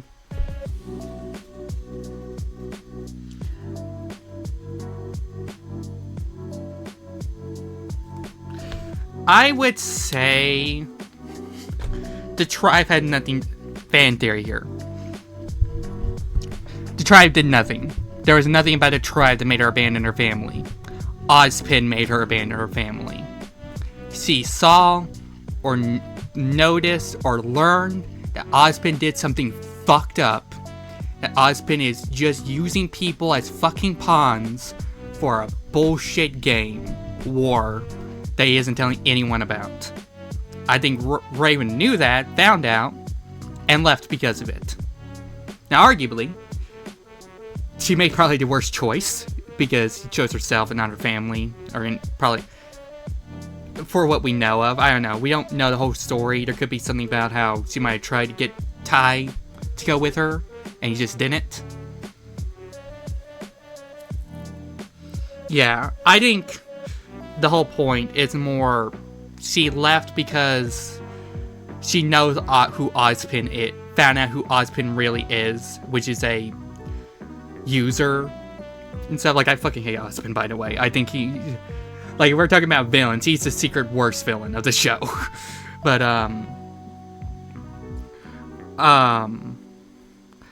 yeah, so that's my kind of, like, theory. It's like, she left because she found out who Ozpin is. Couldn't get anyone to go with her. And it's like, if I can't save anyone else, if they are going to die and become sacrifices to this fucking asshole, I am not going to be one of them.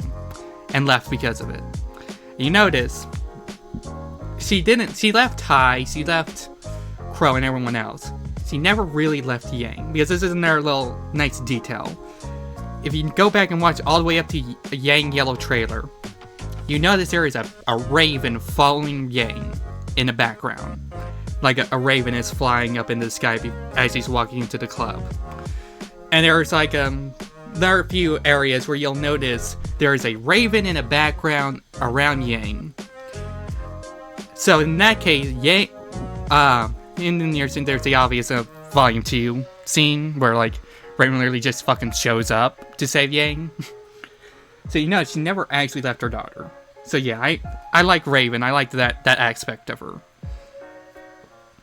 And funny enough, I just realized this. Raven and Crow have something very in common. They both, I guess you could say, see themselves as either a threat or feel like the people they love are better off away from them. Because Crow has his whole bad luck shit quirk or semblance. So he literally keeps everyone at an arm's length, and Raven is doing the same thing, but for different reasons. She just knows who Oscar or Ozpin is and doesn't trust him. But yeah. So I just noticed that you're kind of like, funny enough, that it's two heads on the same coin, but two sides on the coin, however that saying goes. Why the fuck are you turning off? You're not supposed to do that.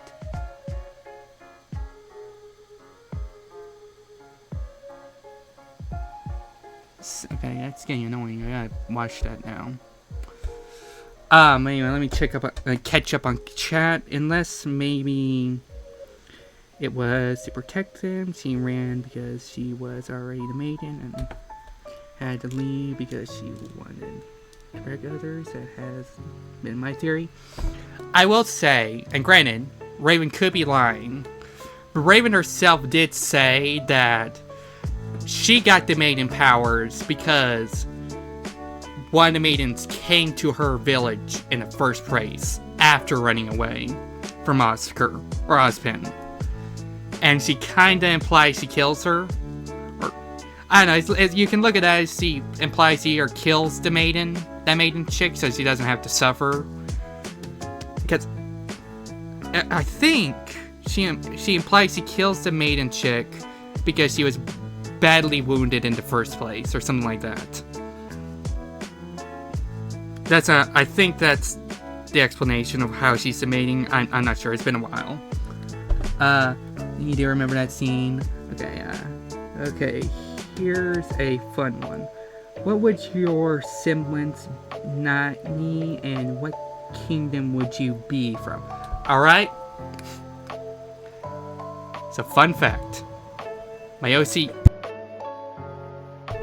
Okay, there we go. My OC, Soulfire, which is the guy in the corner, in color, in the corner, he is actually... was originally my Ruby OC. So, kingdom, the main kingdom that the Ruby show starts off with, Beacon? No, that's the academy.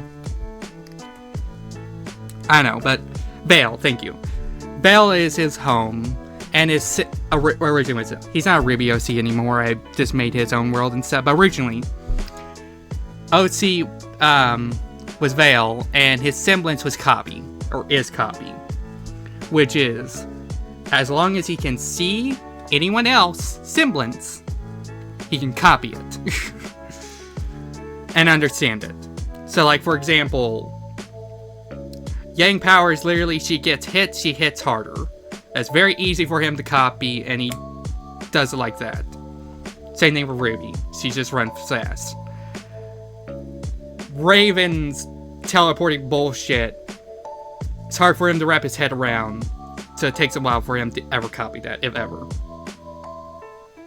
Also, a little thing is with him is, for reasons. I don't remember why the original Ruby, why the whole thing, well, no.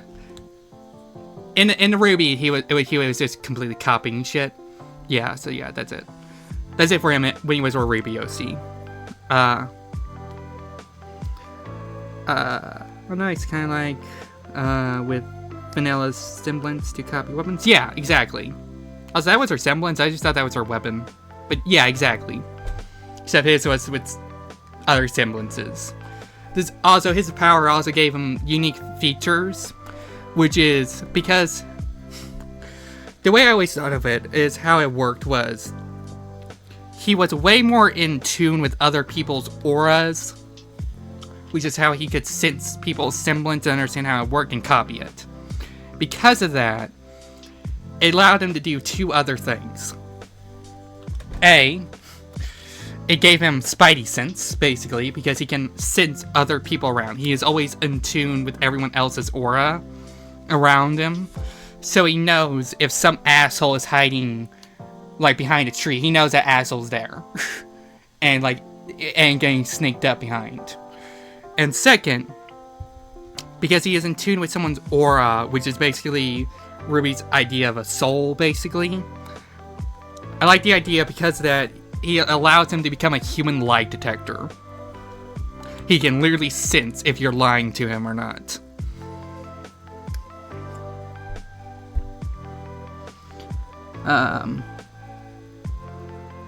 Well, you said it was her semblance was to copy weapons. I didn't know. I never really paid attention to that. I know, the other characters' semblances in Coffee are... I know Coco and the big guy's semblance. So, Vanilla is... Okay, so... Valiant is similar-ish. Violence... Photographic memory allows her to mimic the movements and fighting techniques of others, including weapons handling and space abilities, but not other people's semblances. Yeah, okay. So Souls is very similar, but his is more actually copying other people's semblances, and because of that, he's more in tune with people's actual auras and stuff. So he can sense if people are trying to sneak attack him, or sense when they're about to attack him. And he can also tell if someone's lying to him. That's the idea for Soul. That was his backstory originally. In Ruby, he's not an Ruby OC anymore, so there's a bit more in-depth and a bit more differences with how his abilities work now. So if you want to hear that, let me know, I'll tell you.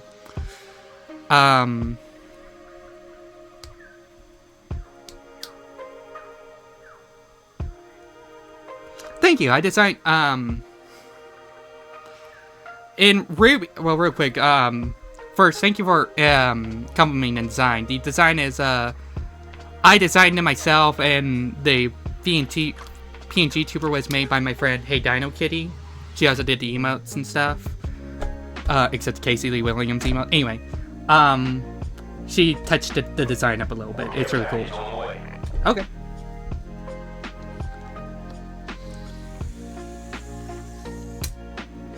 Drink some water. Stretch.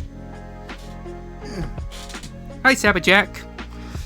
We just got started. We'll be hosting the art raffle in about 40 minutes, give or take. So, make sure you're in chat if you want to win the prize. Or have a chance of winning the prize. Anyway, back to what I was saying. So first, thank you for saying you like the design. He's one of my favorites. So yeah. Second, his weapon is actually the same. It's the one. Okay, originally his weapon was fucking bullshit. His weapon was like this liquid metal that could literally transform and be everyone else's weapon. It was really stupid. I was like 15. Don't judge me. Later on, as I thought this more, I gave him an actual weapon.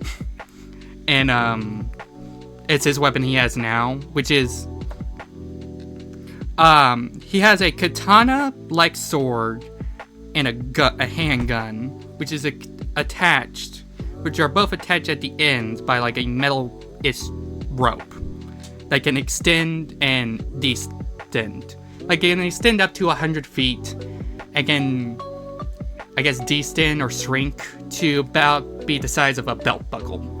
So he could literally wrap it around his waist area. The little trick, though, is, because this whole idea is weapon copying, semblance copying, is his gun is actually a BB gun. It doesn't actually shoot real bullets. It just shoots BBs. He modified it to do that, because one of the things I thought with Soul would be interesting is the idea of passive and whatever the fuck non-passive is. Semblances. So, like, non-passive ones is like Ruby's speed or Wise's glyphs, where you have to actually put time to think and use them. Where passive ones are ones he has no control over. They are always active 24/7. He doesn't even have to think about it. Like, I mentioned the whole lying thing earlier, or in this case, Coco's ability, which was to enhance her shots, is something he copied and just is always active. So his BB, even though he's shooting BBs, when it hits something, because he's holding the gun, it's the equivalent of getting shot with a 32 Magnum or 44 Magnum, whatever, an actual handgun. And also, I guess lore-wise, a little bit about his gun or his weapons. I always thought it would be a cool idea that his sword is both his weapons are similar to John of their hand-me-downs. That his sword was a hand-me-down of his great-great-grandfather that was like a ninja that was sent to kill specific targets in Ruby's Great War that we hear about and stuff. And in the case of his gun, is actually one of two pistols that his mother actually used to have, which was and he has the second one of them. And you mentioned color. His color, again, originally was supposed to be basically light itself, where you can imagine the color of light. So I imagined white with a little bit of yellow in the center was like kind of the idea for his color. Then I just morphed to be blue or maybe silver, because I gave him silver. He's a silver eye warrior, of course. He had silver eyes. Has silver eyes still. Even though he's not a Ruby OC anymore, I still have him has silver eyes as a reference back to Ruby. But yeah. So that's like Soul and his backstory and stuff.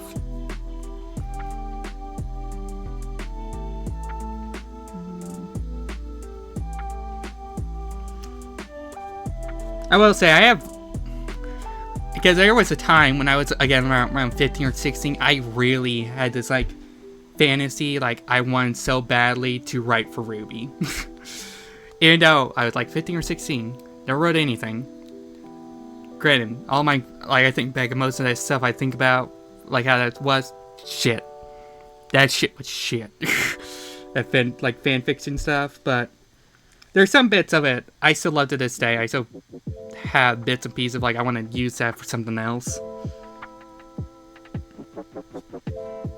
And I made a lot of Ruby OCs of, which again, they're not Ruby OCs, they're just normal OCs. I put them in their own little universe. That's heavily inspired by Ruby, but still, it just made it where they're in their own universe, so if I ever want, so I would be able to actually make them into something. So like if I wrote a book, or I get around writing a book or something, I can use them finally.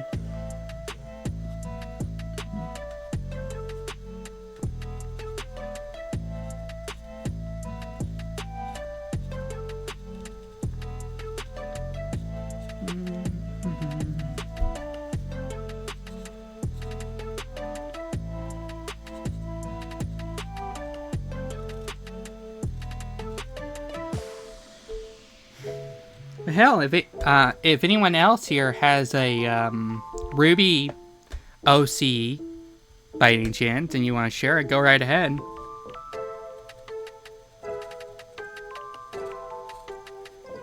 Thank you for asking about that, Captain Kraken, by the way, because I don't usually get a chance to talk about my OCs. It's just stuff that doesn't come up in conversation, so I really enjoy being able to do that, talk about them.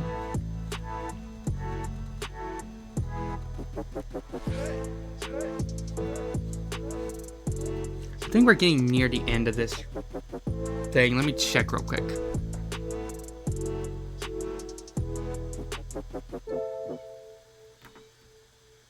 Oh, we still got several hours of this mix to go. Alright.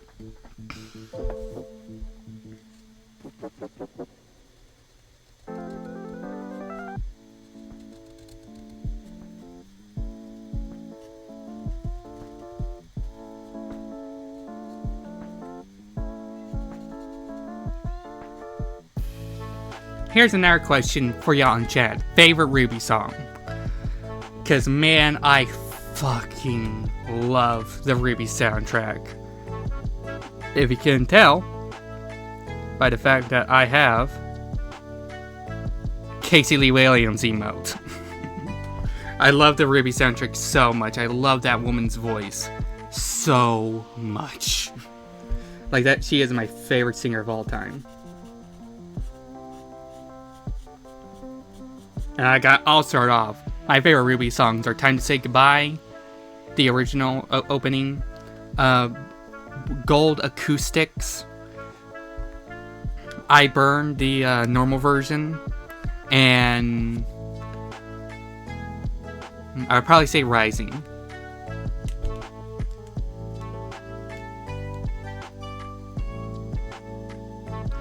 Like, not made an OC before, but I knew the weapon would be a pair of mini 3-bladed scythes. Ooh, lock revolver. Ooh, pistol combo. That sounds really cool. Caffeine, that's mine. Caffeine, yeah, caffeine's great. God, I love those songs like Caffeine. I Burn, those songs that have bits of rap in it. I love them because of just how well they mix them into the actual song, where like it's a normal rock song, or I would say Caffeine almost leans to metal at some points, and then it just bam, it goes into a rap, and then bam, back into the just normal rock or metal sounding. It's like beauty to my ears. God damn it, this fucking camera. Just know it was frozen again.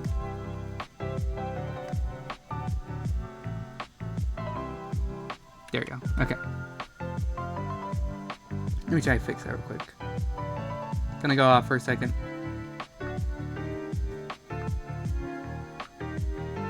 It's not registering that it's supposed to say on. Maybe that'll help.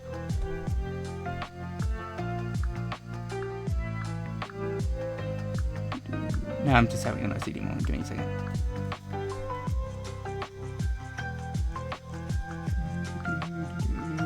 There you go. Think of the sites from that one character in Naruto. I've never seen Naruto, I'm sorry. I've only seen... I guess that's technically live. I lie. I've seen bits and pieces from way back when I was like 5. And my brothers used to watch it.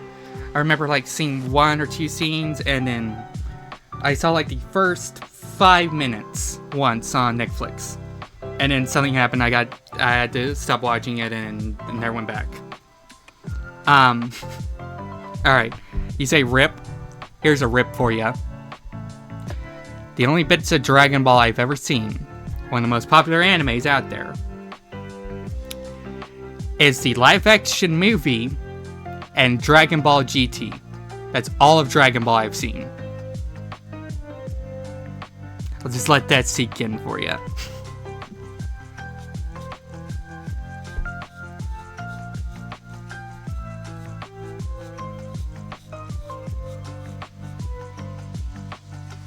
Oh, you can't get into Dragon Ball? Okay, yeah, that's fair. My brother, my oldest brother, he loves Dragon Ball. So because of that, it made me kind of want to try and get into it. But just for some reason, I just picked the worst things to try, like the live action movie and shit. Which, you know what? Guilty pleasures, real quick. Like little shift here in conversation. I know it's not good.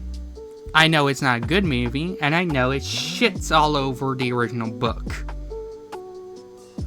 But like, the first Percy Jackson movie is a guilty pleasure of mine. I actually like that movie. Like, I know it's not good. I know it shits on the original book and stuff. But I watched that growing up. It's probably... It does everything right in my book. Like that mixture of old fantasy stuff in modern time, I just love. I love that. You like the Percy Jackson movie too, Chabba Jack?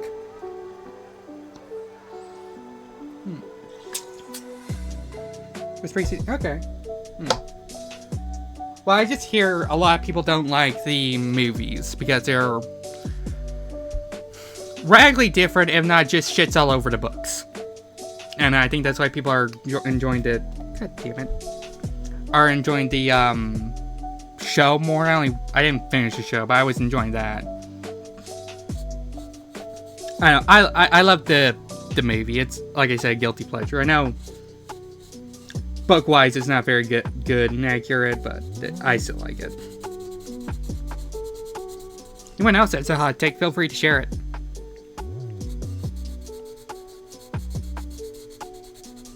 My other hot take, although video game-wise, although it's I think it's slowly becoming less and less a hot take and more just the general consensus, is that Batman Arkham Origin has the best story out of all the Arkham games, hands down.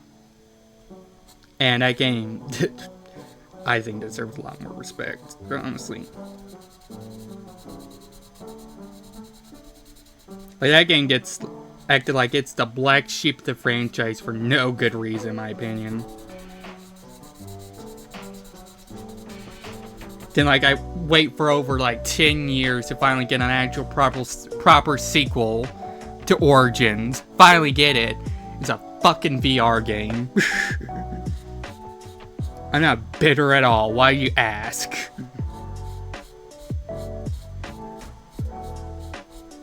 I mean, granted, I hear the VR game is actually really good, but still. Can I just get a normal Batman game, finally?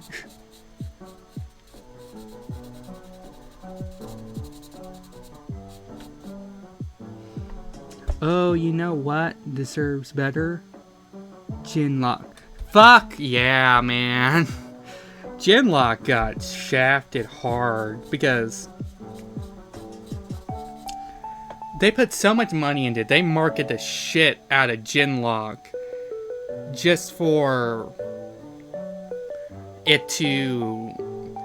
I think it got for one season, then got moved over to HBO Max. Got a and from what I understand, the second season was god awful. Apparently, god damn it, why are you turning off? Was apparently god awful or something like that. So yeah, that sucks. Oh god, I love Genlock so much. I wish they'd push harder on it. Yeah. Here's a question. Who owns Genlock now? Because again, real quick, I only watched the first 3 or 4 episodes of Genlock. Because, again, the Rooster Teeth website is so shitty and stuff. And I couldn't at the time keep on affording my first membership, so I had to cancel it and to continue watching Genlock. But here's my question. Who owns Genlock now? Because I know Rooster Teeth was owned by HBO and stuff, but they closed Genlock down. Or not Genlock, Rooster Teeth down. And they were just recently bought out by the original owner of Rooster Teeth. Bought back and brought back. I'm assuming he bought all the assets, what was left. So, does he own Genlock now? Is that the play here? Will they actually bring Genlock back? I'm gonna say no. Because unlike Ruby, Kim Camp, Nomad Nowhere, none of those shows, none of them, other than Genlock, had big casts. Genlock had the 10th Doctor, I think, from Doctor Who, which I doubt he's cheap as a voice actor, and I think the main character was really voiced by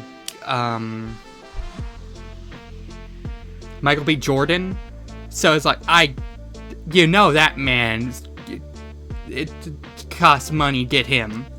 David Tennant, thank you. So it's I don't know how. I would say it would be nice, but I don't think Genlock is probably we'll have to wait on, let Rooster Teeth get back on their feet. If not, would have to just recast a bunch of the actors to be the cheap variety of the other Rooster Teeth shows, of other staff members that also do voice acting. Who knows? Actually, he did get Genlock back. Yes, Genlock was part of the acquisition. Okay, good. David Tennant, okay. Oh yeah, they had expensive cast, yeah. Genlock was probably Rooster Teeth's biggest push ever.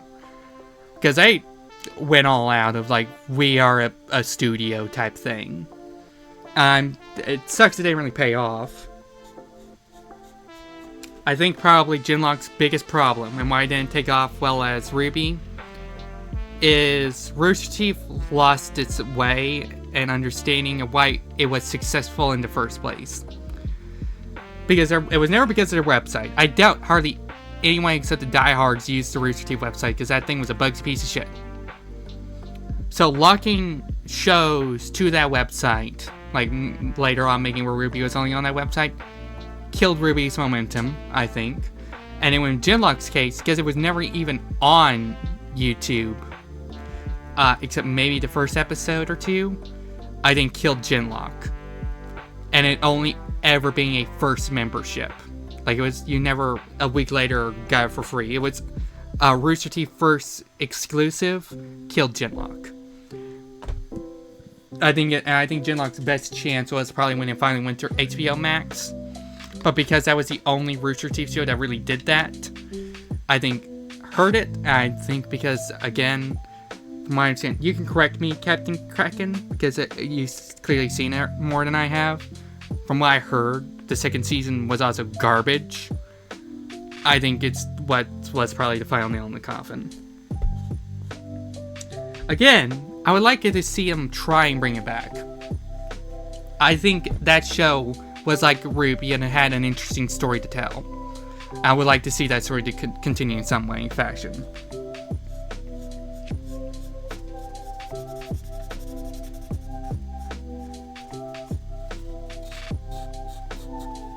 Might be time for me to get a new marker.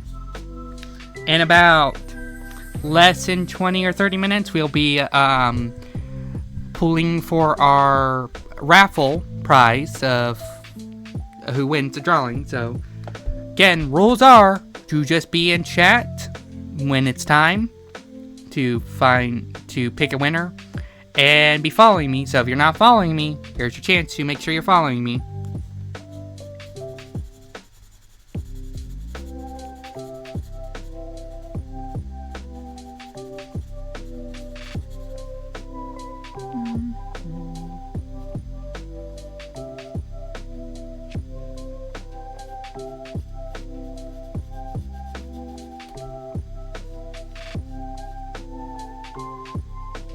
Yeah. I should go in depth. God damn it. Okay, hang on.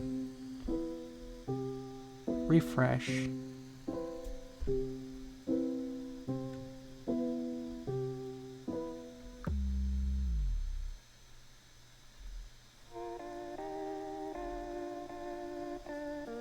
Alright, that should fix it, hopefully. And it'll stop going off now. I'm sorry for the technical difficulties on the webcam. Chat. But anyway. What was I saying? Ruby. I lost it, never mind.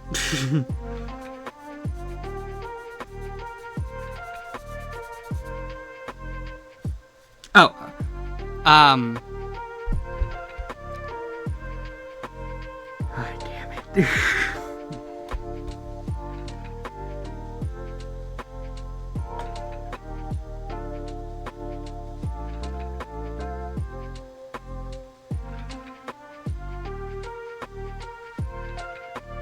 Okay, is it just like my phone's doing it where it's going off? Freezing? Like, is that just my phone? No. No, that's the webcam. Okay. I'm trying to get this webcam to work, I'm sorry. Anyway, let me go into depth on this raffle real quick of the actual prize winning. Which...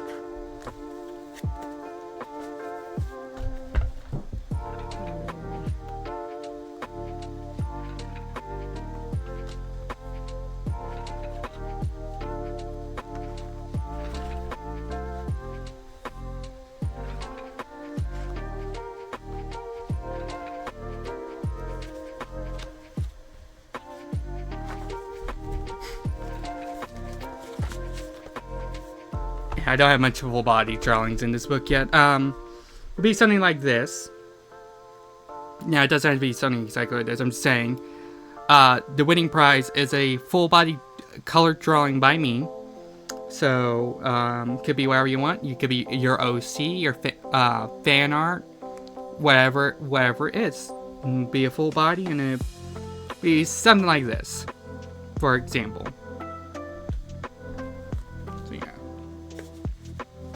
That's the winning prize. That's my little thank you to the community for following me and being here in chat. I greatly appreciate it, you know. Like, these live streams literally would not exist without y'all, so I greatly appreciate it. Yeah, just to support being here.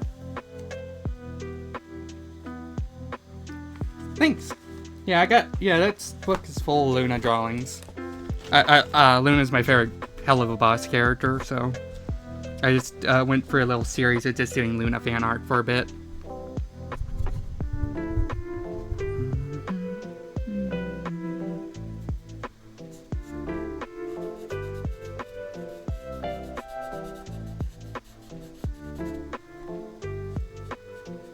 And I will say, it can be, like, again, whatever, like, male, female.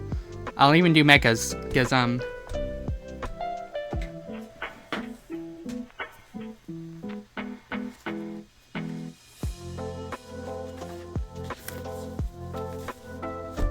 I don't know why, but I'm actually kind of good at drawing mechas.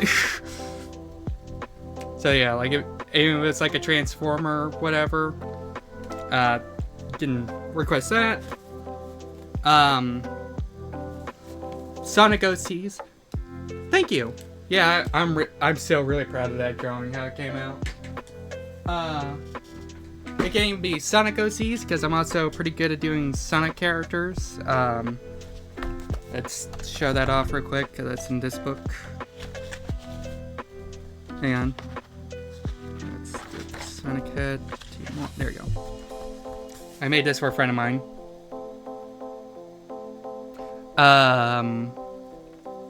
Krabby Moon. Find out another Krabby Moon drawing. Sonic character. So yeah, you want me to draw you a Sonic version of your character, or just a Sonic, your own Sonic OC or fan art, whatever. Can do that too. The only, I'll still do it, but I will say I do kind of struggle on just anthropomorphic characters, or anthropomorphic stuff like normal Luna. Ain't my greatest work, and it's kind of where I struggle on. But, you know, if you want me to draw something like this, I'll still do it. I'm just letting you know, it might look a little scuffed, because it's not my forte. But yeah. Anyway. Or I can just draw a fucking cat, you know. That's also there. Let me catch up on chat. Oh, nice. Thank you. Thank you. Truth be told, I forgot today was the raffle. That's fair. That's okay. I just got home and saw you were on and put you on to lurk and support you. My timing could not have been better. Yay! Yay! Oh, that's cute. Thank you. Oh, thank you, Luna. Yeah. Same here. The muzzles are hard to get the angle right. Yeah, that's what I'm having a hard time on. I like to kind of study other artists, by which I mean I look at other people's drawings and try and take notes. Also, yeah, no, yeah, I just see that. Like, see, like, okay, that's how they draw that. And stuff. I don't know, I need to kind of sit down, maybe do like an anthropomorphic study or some shit. Because I like to get better at that, because, you know, I want to make that money. And, like, apparently furries pay a lot of money for art, so.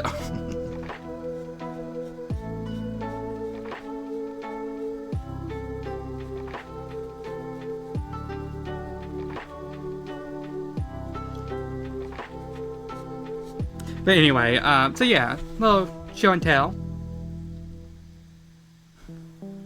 Yeah. Little show and tell on art and what you can win and what you know, you can offer. I say, the other thing I struggle with is males. I don't draw a lot of male characters. I'm not very good at drawing male shapes. But again, I don't care. It's up to you. If you want me to draw a male OC character or whatever, I'll still do it. I'm just letting you know, it might look a little scuffed too.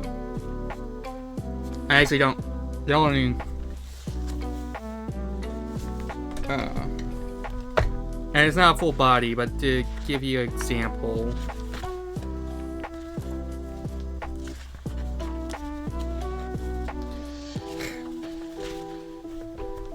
this is the only other male soul over here on the left. It's the only other male drawing I've done in quite a while, and this one ain't bad, but it's still a little scuffed.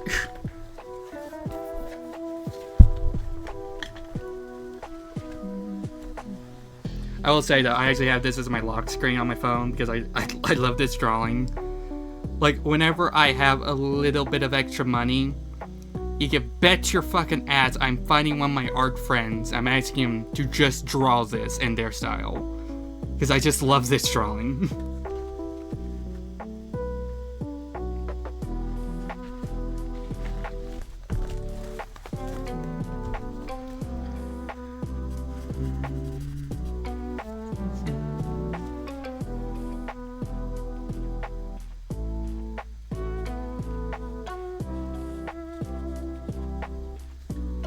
let's see, what time is it?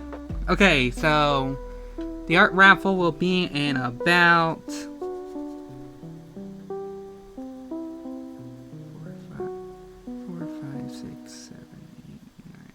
7 minutes.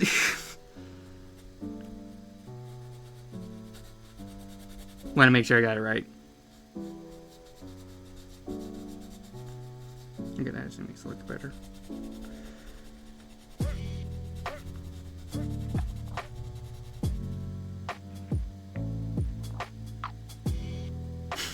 Nope, just 7 minutes. Not 735 minutes. Just 7.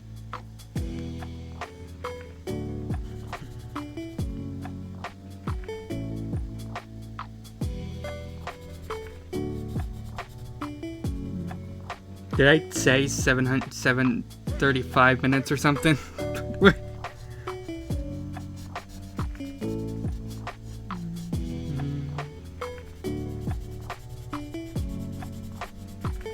Again, real quick, I just want to mention, because this is my first stream I've done in a while, and first streams I've done with these. I do have emotes on my channel now. The first 3 I just posted right there in chat, those were done by the absolute wonderful Hey Dino Kitty.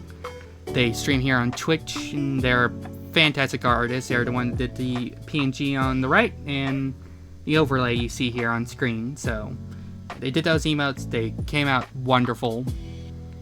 And I also have a little Casey Lee Williams emote there that I made. They're made in quotes. I just cropped an image and rescaled it, but still. The Casey Lee Williams emote is for followers, so y'all followers can spam that whenever I mention Casey Lee Williams or go on a Ruby tangent. And yeah. And the other everything else is at the moment subs emotes. I think I might one day move the when I actually have more emotes to get and stuff. I might move the OCD moment emote to follower as well, but at the moment I don't have much, so I'm gonna leave that. It's a subscriber emote.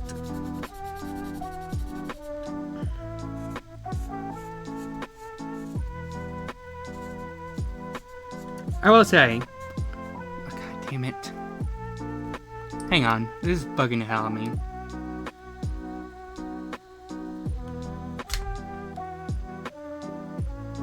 We're closing Chrome again.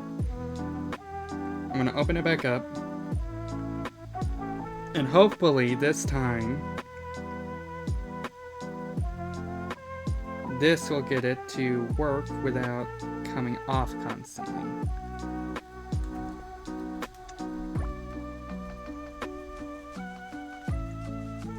Sorry about the skepticism. Shit. Forgot that. Sorry for the double audio there as well. There we go.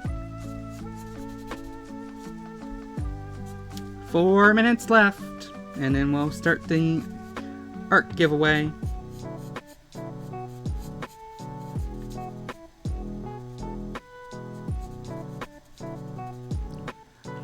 Fucking hate this camera.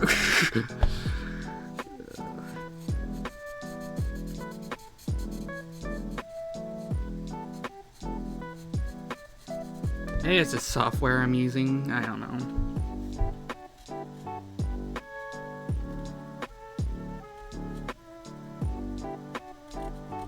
I need to get content because I think Hey Dino Kitty offered me one of their old webcams they had it. I'm gonna ask them about that because this is pissing me off now.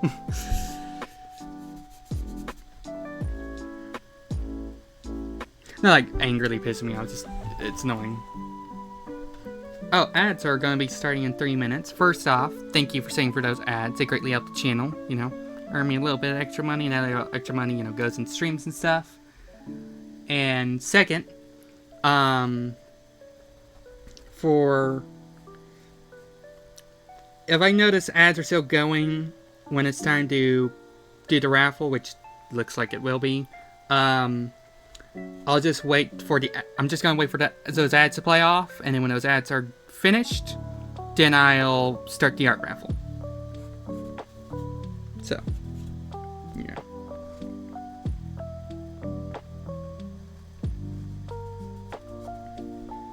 So, anyone else here lurking in the chat and stuff? Not to call you out and stuff, I appreciate my lurkers very much. Greatly appreciate y'all. Just letting you know.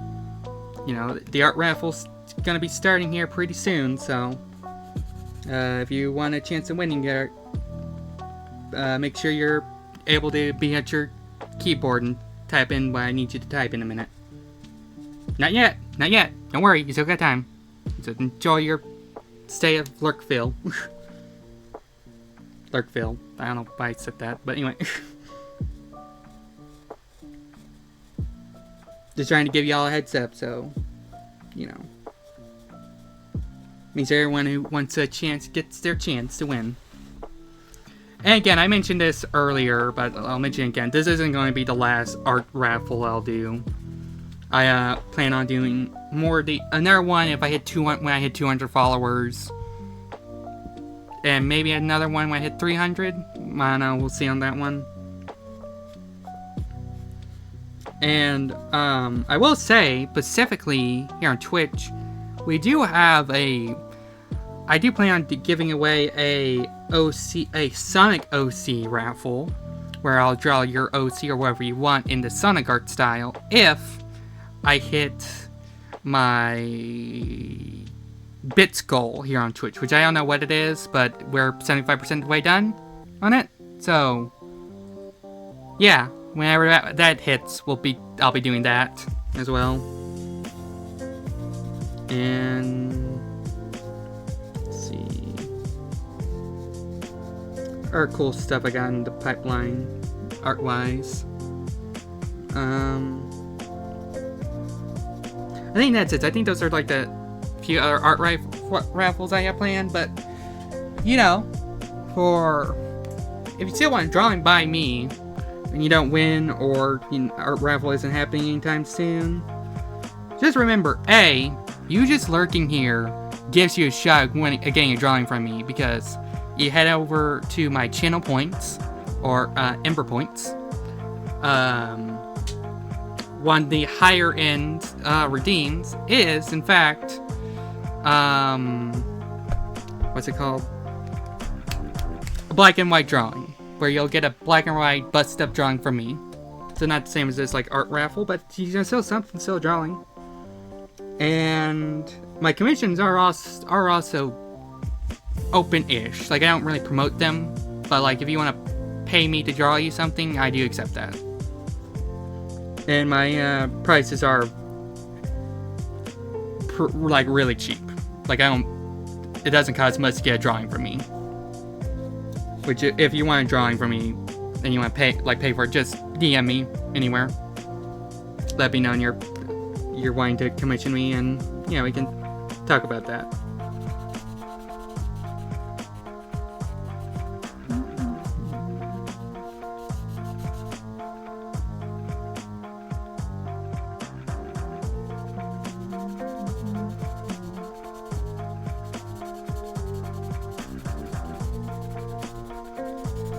Marker has almost had it.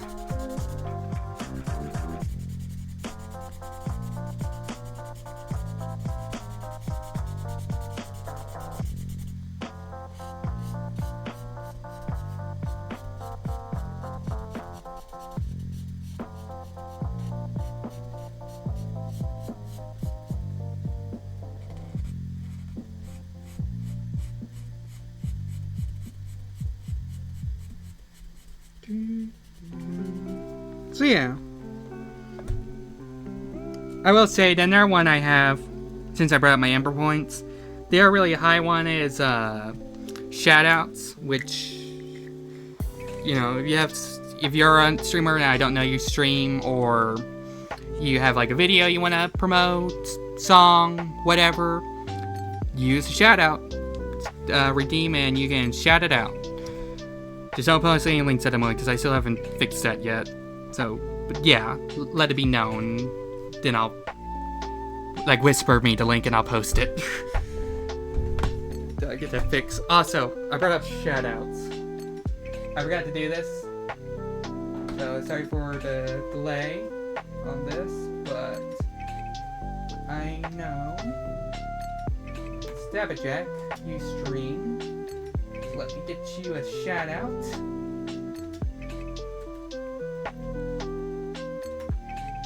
Because, like, for the people I know that stream, I'll just give you a shout out when you're here. You know, support each other. But, there you go. Here's both the shout outs. Go follow Stabbajack. They were. Oh, okay. That's a neat redeem. Thank you. But anyway, I know ads just started, but go follow Stabbajack. They're a Twitch streamer.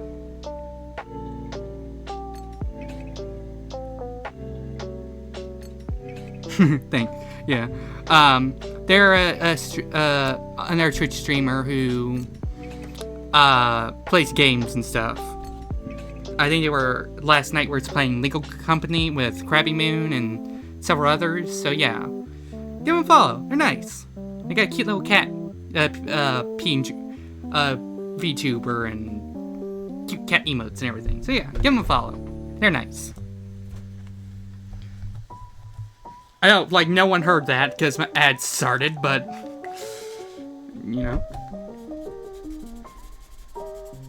For the VODs, you will.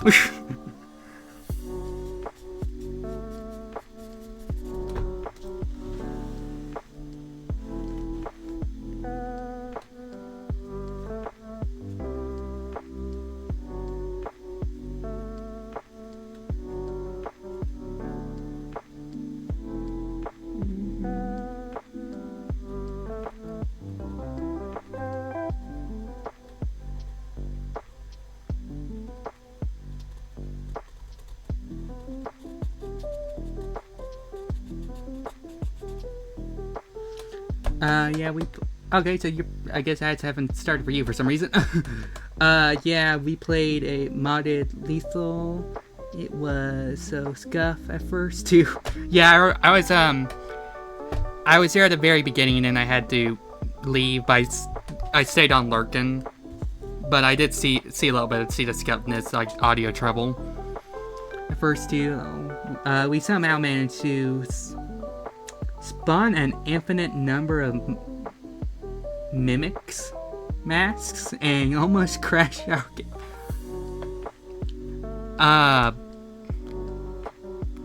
Do you have VODs, Stabbajack? Because I kind of want to see that. Like, do you have like a YouTube channel? You post your VODs or shit? Or something? Because that sounds hilarious. Bro, not the mimic masks. Praises be to loot bugs. Praise to be loot bugs. Sudu took a clip of a funny part with a potato. I'll send it to you. Okay, send it to me in whispers. Sudoku. Okay, I thought that's who you were talking about. Send it to me in whispers. Ads are over. Okay, ads are over. Because links aren't allowed here in my chat because I keep on forgetting to turn that fucking thing off. I need to, there's a person I follow, a few of them actually, but the one I know immediately is, oh, that's why also I have Turbo. I have too many people I watch it to sub anywhere, everyone. Okay. That explains it. Okay. I forget about Turbo. Anyway. Shit, I got lost. What was I saying?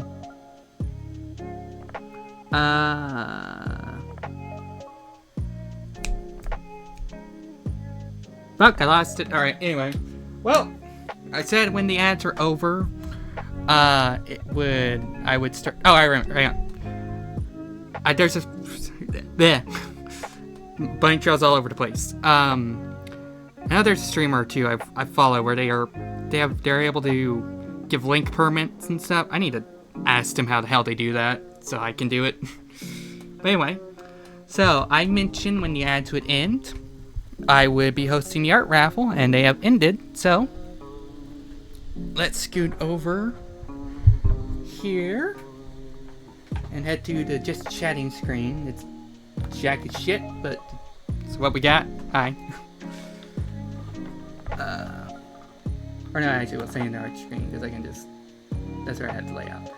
Anyway, so we are going to be hosting our art raffle now. So, as a reminder for everyone, the art raffle rules are very simple. You just have to be following me. So, make sure, right now, you check and make sure you are following me. If not, start following me right now. Like, this is the last chance. And second is to be in chat. So, I'm going to pull up a spin the wheel thing. And when I have that set up, I'm going to say a certain thing for y'all to type in chat. I want y'all to type that in chat when I say so. Okay, so spin the wheel.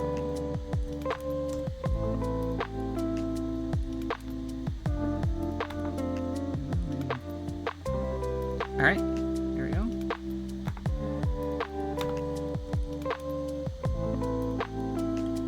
Alright, so let me come over here, turn on, I think refs will do it.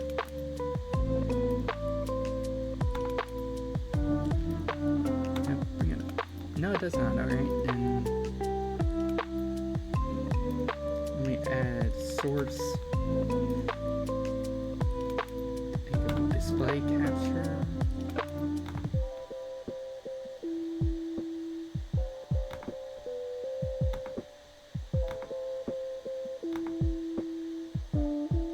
Or no, I need Windows capture. No, discard that. I said discard that you... Oh, crap. Okay. Hang on. Sorry. Remove that. Okay. Setting up where y'all can see the wheel. Browser. Yes, leave it browser.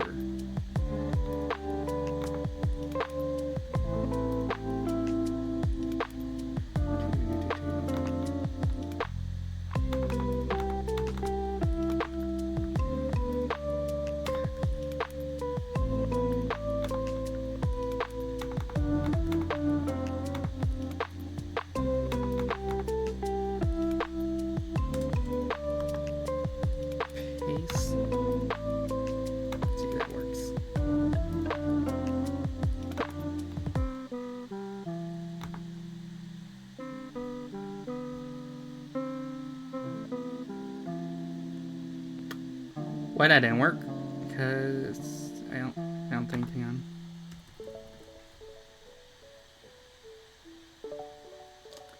Yep. Okay, that didn't work like I thought it would. So remove that.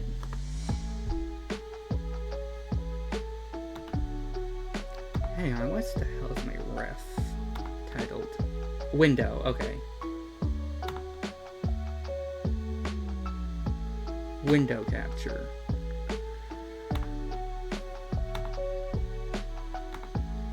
There we go.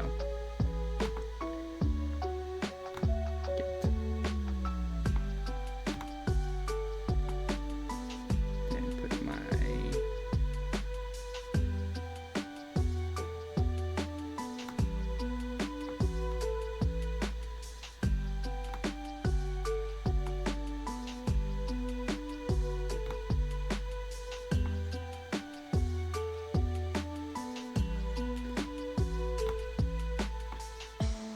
there you go.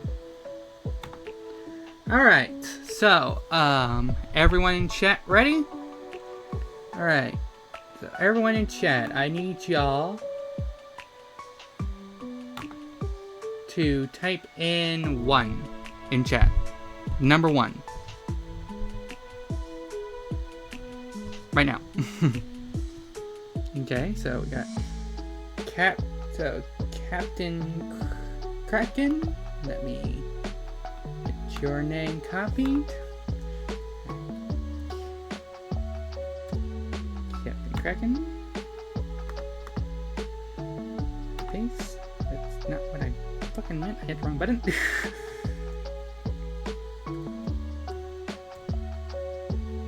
Captain Kraken. Copy. Then move over here. Oh, and then copy.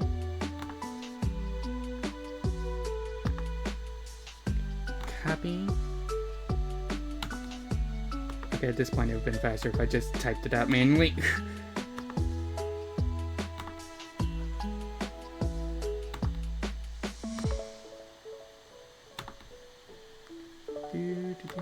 Alright. So, paste, and then enter. Next was Double Check, right? Yep, Stallion. Oh, hang on. OMG, I just yawned and hurt my jaw. Ooh! You did a crack or pop? Oh, that sucks. I'm sorry. Yeah, I've had that happen before. That sucks. Double Check.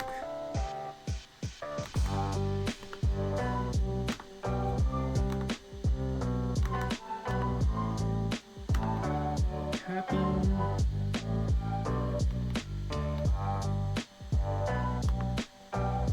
Paste. Okay, we got Stabba Jack in there. Okay, anyone else? Again, remember, for my lurkers, we need to type number 1. Here, I'll even type it in chat for you.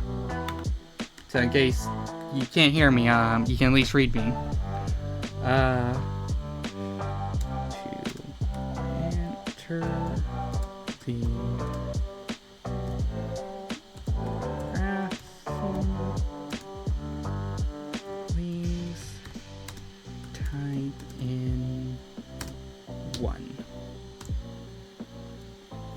Okay, so I just did that. Let me even pin the message. I don't know, man, let me take off, whatever. So yeah, we'll give that about 5 minutes. Do a little quick Q&A. Give everyone a chance here, lurkers and stuff, to get in the raffle. Not, we'll just have these students spin. So, how is everyone's day going in chat? Hope everyone's having a good day. Like I mentioned earlier in stream, my day's going alright. My mom's got sick, so I'm taking care of her, but other than that, we're doing very good. I've enjoyed this stream, enjoyed chatting with all y'all. Ran a ton of errands after doing like 11 hours last night, so I'm tired. That's fucking. I'm sorry. Well, hopefully after this stream you can get some sleep. Best wishes for your mom. Thank you for that, Shabbat Jack. I greatly appreciate it. Feeling very low energy. 4 bones. For some reason, I'm assuming. But it's been a lazy, chill day. Hey, for some, but it's okay. Got it. Yeah. Hey, chill days are nice. Yeah, chill days are always good, like Stabba Jack just said.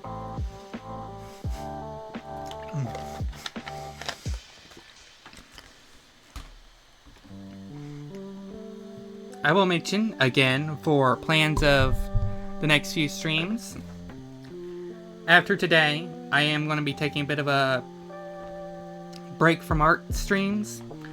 I'm going back to the original schedule of one every Saturday, because I am a little burnt out myself. Not from art, but I don't know why I've been kind of depressed, I guess, and having a hard time doing things. That's why I've been gone from streaming last few days.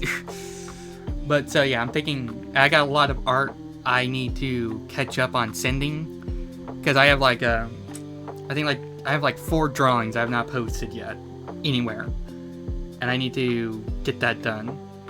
I don't want to be adding on to the fucking never-ending list of drawings I need to post, so I'm gonna take a break from actually doing new drawings so I can focus on doing other live streams and working on that. Then, so tomorrow, even though technically tomorrow should be a Final Fantasy XIV stream, I haven't played Marvel's Spider-Man Miles Morales in several days, so I'm just gonna veto that shit and make a Marvel Spider-Man stream instead. Continue that playthrough, which we haven't in a while. In case you don't remember, I am trying to 100% Marvel. Bleh! Words are hard. I'm trying to 100% Marvel's Spider-Man Miles Morales. Why was that so hard? So yeah, we're almost near the end of the main story for that game, so let's, hurry up, finish that off. And yeah, it's been fun, and after we beat that game, I'm heading right into Marvel Spider-Man 2, which I have not played at all. I am so excited. If any one of you motherfuckers spoil anything from that game, I will ban your ass. So don't you fucking do it. You're one warning. Because I have somehow avoided spoilers for that game. I don't know how the hell I did it, but I did. So don't. Good.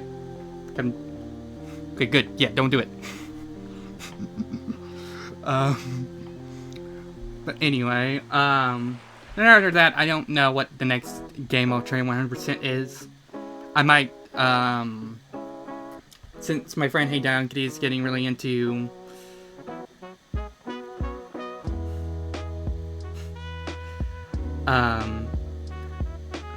my friend Hey Donkey is getting to FF14, I think I might move that to just our normal game day streams too for a little bit. I'm not sure. I just know Spider-Man's a priority for a bit. Scout honor, birds honor. Okay, got it. Okay, good. Soul, I think you play as Spider-Man. Well, Stabberjack. Funny, I know you. I think you say that as a joke, but fun fact: I have actually done not one but 2 Spider-Man cosplays. In fact, I'll even try and show them off on stream here in a minute if you want. But yeah, I've actually made Spider-Man costumes. They're really fun. I enjoy making them. I know that's not the same, but yeah. Alright, I gave it about 5 minutes. We have had no other entries, so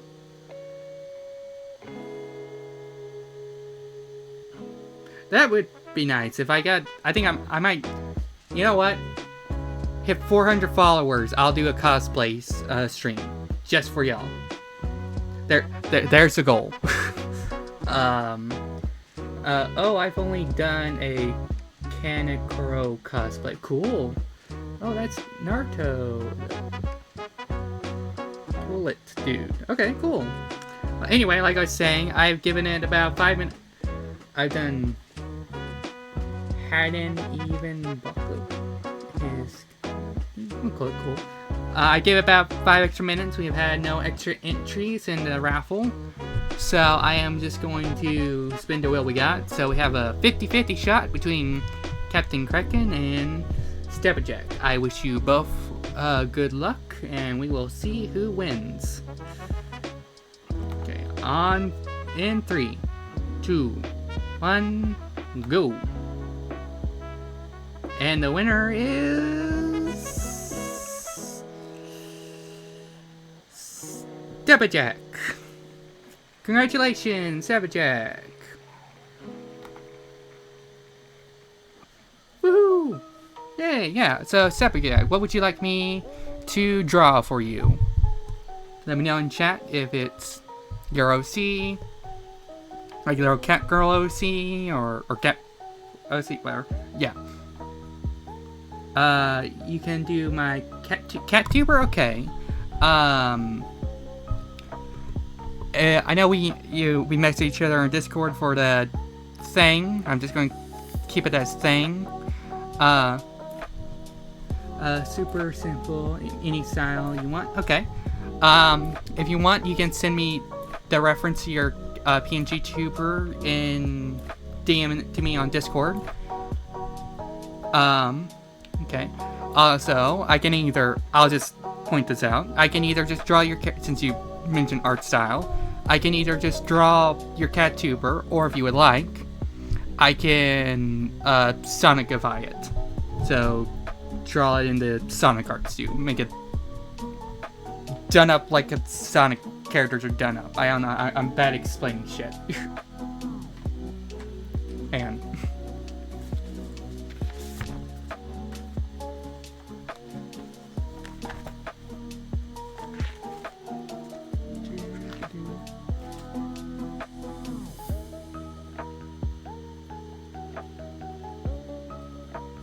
okay. Hey, I'm glad to be your first fan art.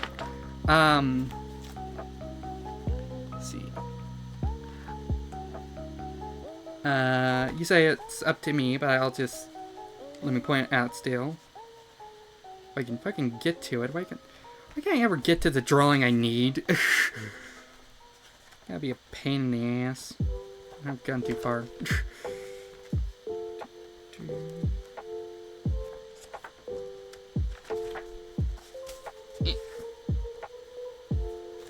Sonic is fine.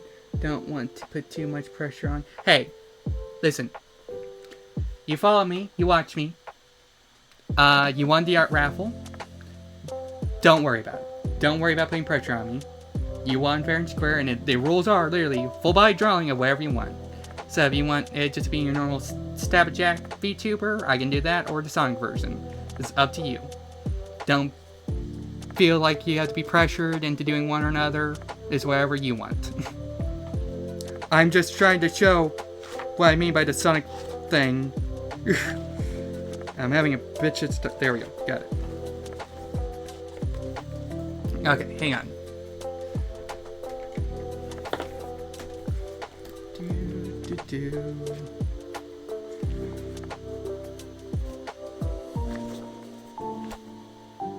I like the Blaze one, so I'm gonna show the Blaze one off. Oh, I also see the cat, so I can. Okay, let me pull this off. Where whip capture? Okay. So this is the Krabby Moon version I did for her. So kind of an example, and this is Blaze the Cat, a Sonic character, if you don't know. As an example of what I mean by, I can Sonicify your Stab Jack if you would like. Yeah. So if you want, I can do this for your Stab Jack. Just let me know. And look at that. Let me get this. Yeah, Sonic sounds amazing. Okay, yeah, then I'll take care of that. Let me also, since I mentioned my cosplays, give me one quick second. I'm gonna go grab my cosplays I've done of Spider-Man. Be 1 sec, real quick.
Alright, so I mentioned earlier, as a little joke, I've done a couple of Spider-Man cosplays. Let me show them off to y'all, chat. Let me move these guys off the table real quick.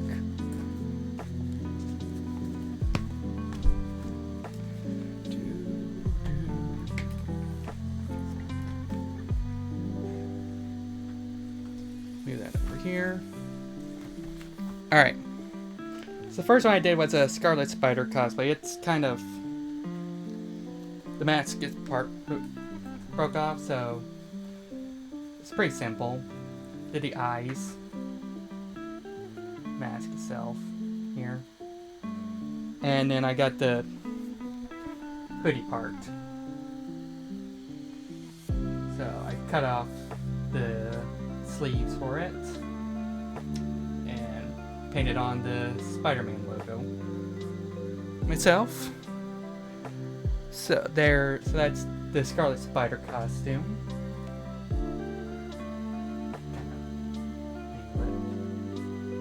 I did. That was the first ever cosplay I actually made. I'm still pretty happy about it.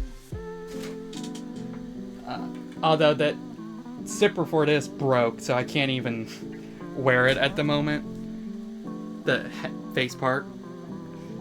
The second one, where did I put it? Here we go.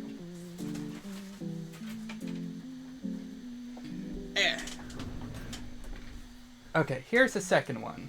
Let me open it up. See the eyes here. So this is specifically the black suit Spider-Man from the Spectacular Spider-Man show, specifically episode 2.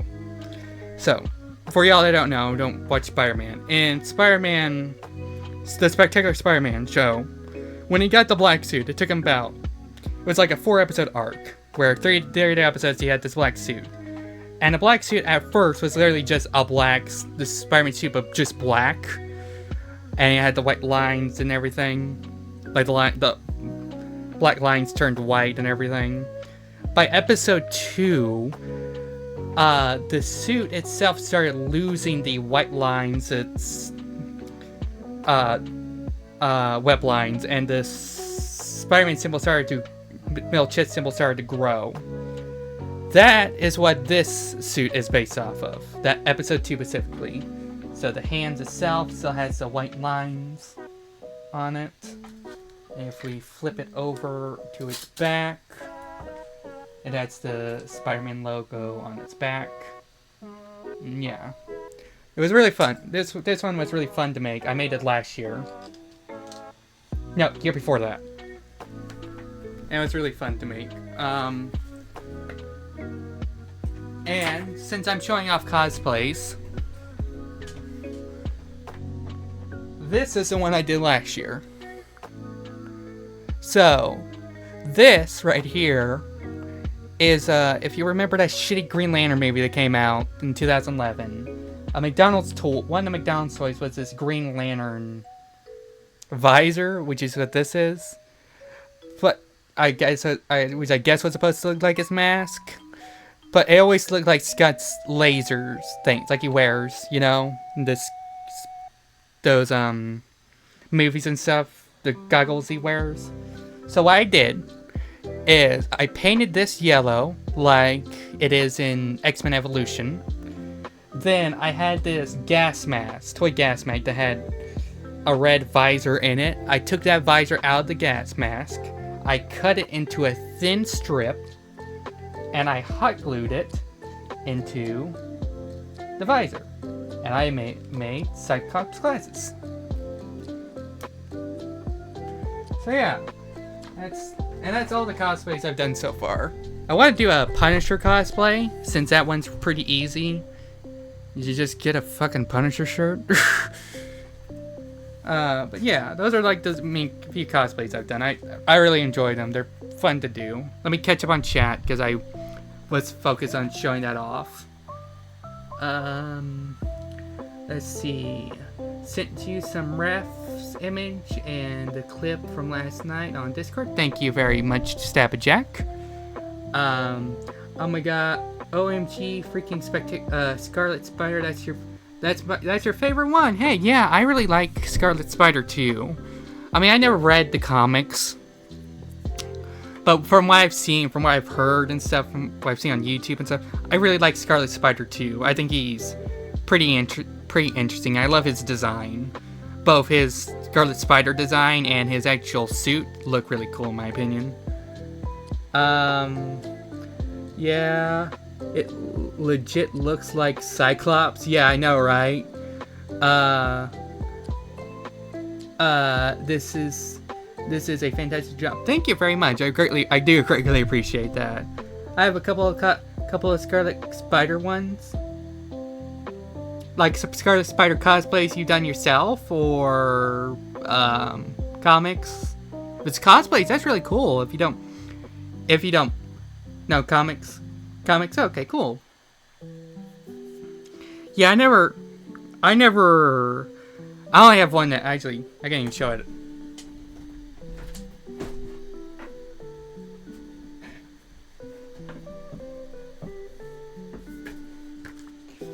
This is the only comic I own.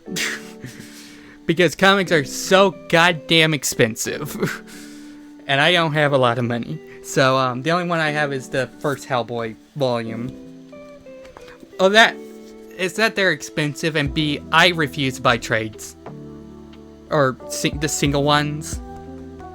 Actually, and also that's why I actually have a few other, like, small comics I got for gifts or shit, but I refuse to buy the single issue ones, because they are, I think they're kind of bullshit, and I'd rather just wait for the entire arc to be finished, and then buy the trade book. You know, where it tells the entire story. I'm old as I guarantee you're probably like in your 40s, and no, you're not fucking old if you're in your 40s at best. And so I have a couple I bought outright, and a bunch that I got from like book sales. Oh, that's cool. Let's say comics and books are something I want to get into. Man, I'm 20 and my back hurts. Get on my level. if just your back aches makes you old, and I was old when I was like 15. Now my knees, okay, my knees don't hurt, so you got me there, but...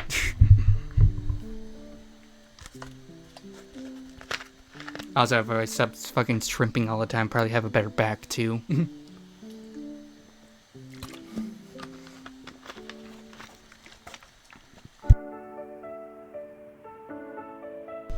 But yeah, let me pull up Discord so I can see those refs.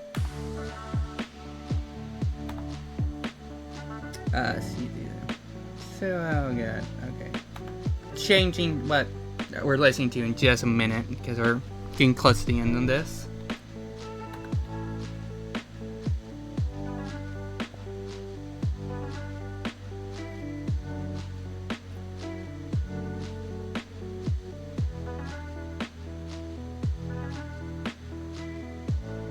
Yeah, okay. Alright. So my next job is I need to look up some refs, because I'm gonna Sonicify it. I need to look up some Sonic refs. I have a few actually saved on here. Let's see if I can use any of them. Or if I'm gonna have to find some more Sonic refs. Oh.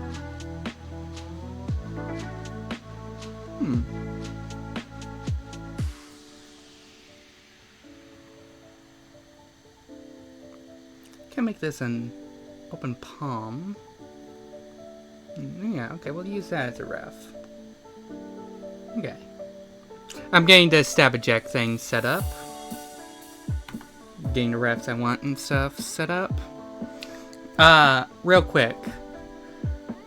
I just want to say, since we picked the winner and stuff, thank you everyone so much for your support and, you know, being your streams. You know, even you're just lurkers and stuff. I greatly appreciate all of you. You know, you just followed today or whatever. You know, your support following me and stuff. It means the world. Because I'm trying to, you know, make something here and be successful. Make streaming kind of like my job and stuff. So, y'all just being here means a lot. That's why I, you know, made this art raffle as a show of thanks and my appreciation. So, just thank you for being here. Enjoying chat and stuff. You know, I greatly appreciate it. So let me fully go download that ref. that Jack sent. And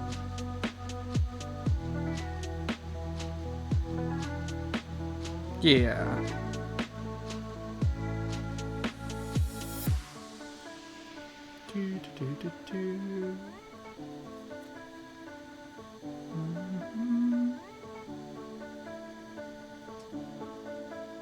Okay, well, actually, first, I almost forgot, I gotta change this, what we're listening to, since I know it's about to end soon.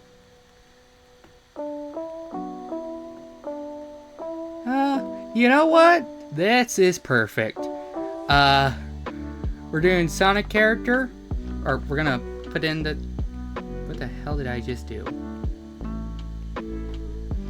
Okay, whatever.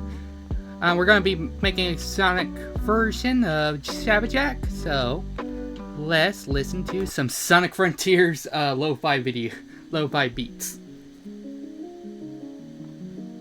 I mean, it's,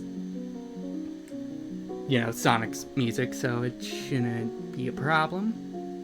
And if it is, well, fuck me, I tried.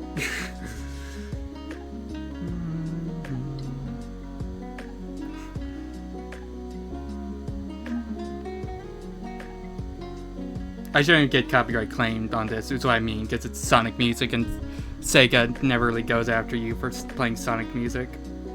Usually. Like, they're one of the few companies that are really, really chill and stuff like that.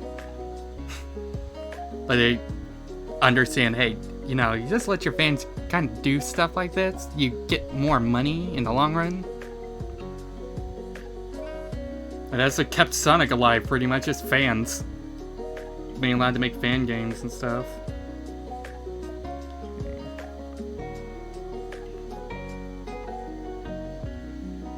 So, Jack. Since you're here, let me ask you. Do you want me to make... let me pull an example up real quick.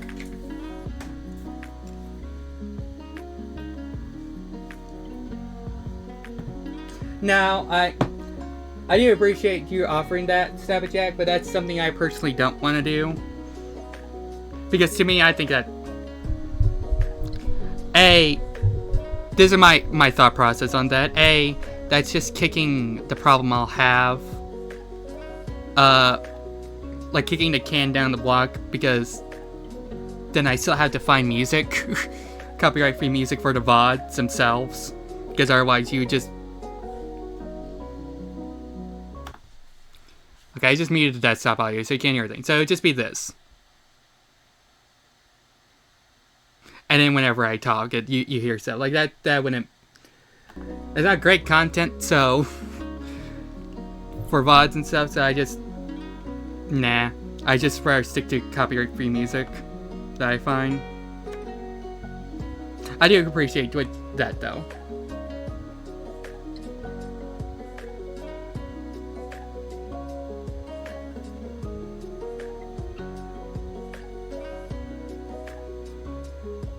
Okay, I didn't know that. Also, welcome in, Swifty Goth. We just did our art raffle, and Jack is the winner.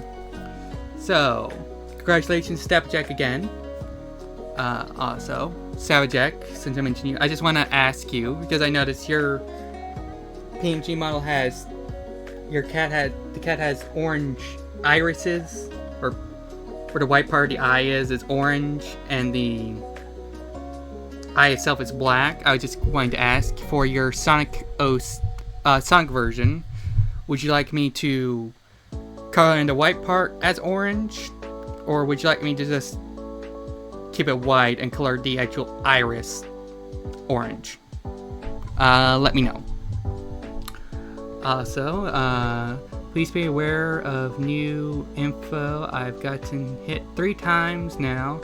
And in DJ program, I can't have clips or VODs. They are literally turned off, so I get correct live. How goes your art stream? Looking cool. Thanks! Iris orange makes sense. Okay, I will do that then. Stream is going really well. We have gotten, like I said, Jack won the art raffle, so I am about to start working on her drawing. But before we announced it, so far, we literally just did that about 15 minutes ago.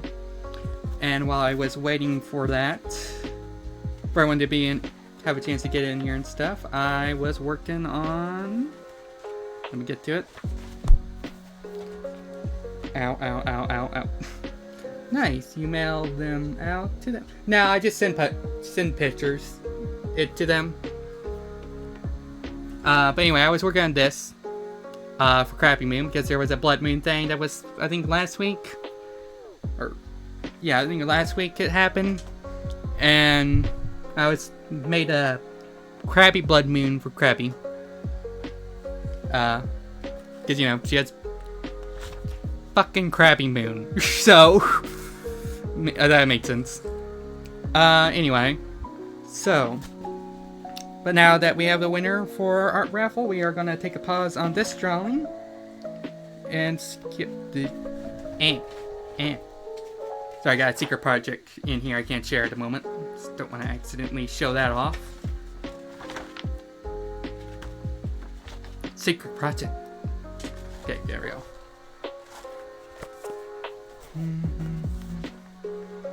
But yeah, in case anyone's wondering... Oh, thank you for collecting your daily fire, Swifty Goth. By the way, Swifty Goth, since you're here... thank you for collecting your daily fire as well. Lennon. Welcome in, Lennon. Hi. Welcome in. Now, I wish I waited a little bit longer for... it's okay.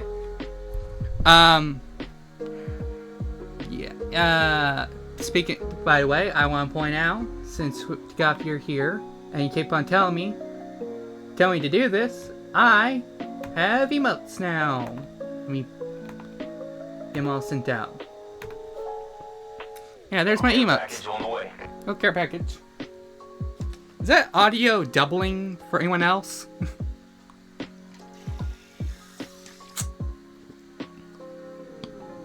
Getting to that. Stretch.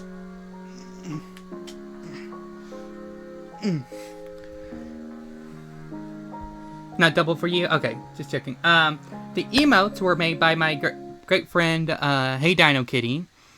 They offered to make a few free emotes for me just to help out, and yeah.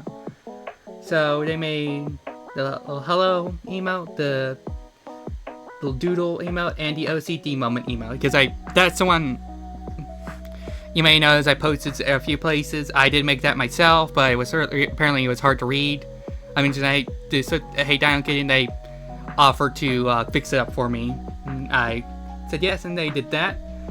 And then I personally made a Casey Lee Williams emote. Made, in quotes, because all I did is cropped the Casey Lee Williams image and rescaled it. Yeah. I double you, okay. I don't hear anything. They stream too, right? Yes, they do. Yes, you are right. Emote. Okay, so Goth, can you tell me what that is? Is that the art badge? The emote at stripper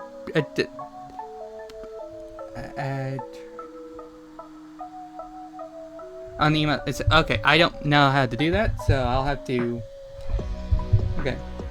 All right, I'll have to do that. I'll have to look into that. Hey. Speaking of emotes, I just got one approved. Let me refresh that. Hang on, refresh. I just got the email that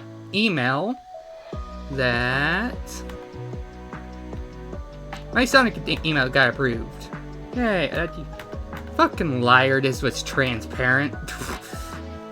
Yeah, this one is just something I found on Google. I recently saw someone else have it, and I liked it, so. Okay. Click the emote. Okay, yeah, DM to me at like how I. Okay, so if I click on this.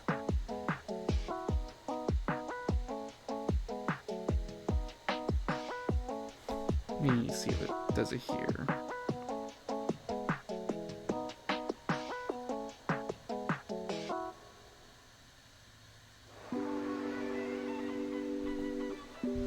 Oh, do I right click the emote? Because, yeah.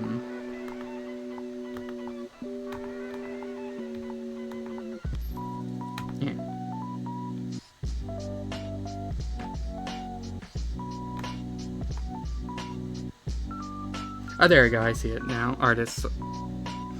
Okay. Yeah, if you don't mind, do DM me how I do that, because I would like to give proper credit to hey Donkey that she made those emotes. And I will, however, since I am talking about her, I can do this.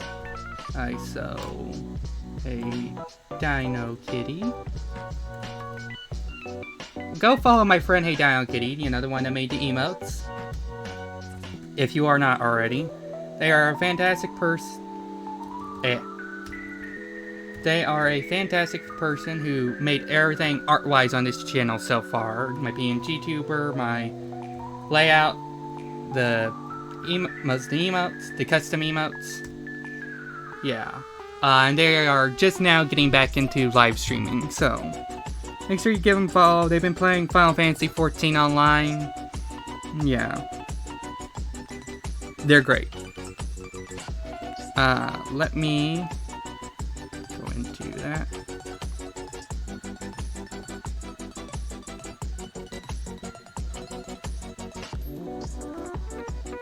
References. Fuck.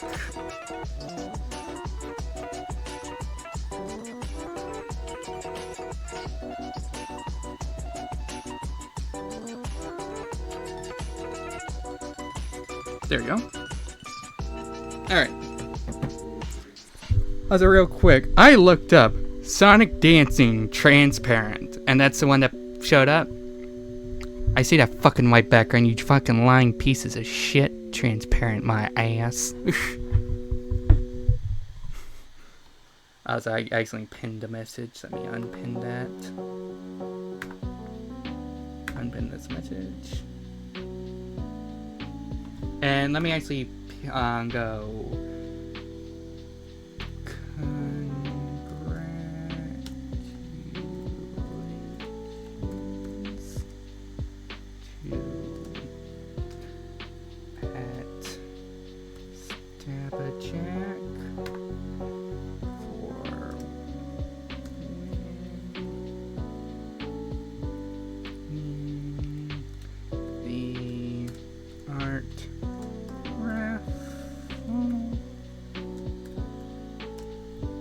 Let me post that, and then let me pin that message so I don't have to keep on telling people there's a winner in case someone else shows up and like, oh, you're announcing a winner. It's like, no, that already happened. It was probably transparent, but it didn't save it correctly. Many make that mistake. Oh, I don't know. Maybe.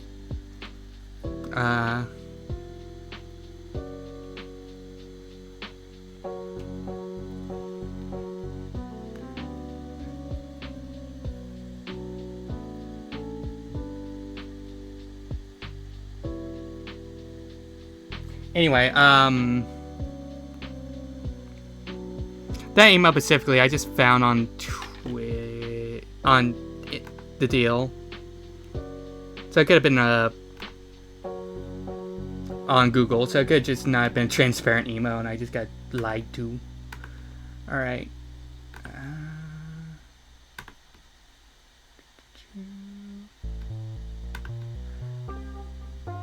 Alright, so let me pull up references on my laptop.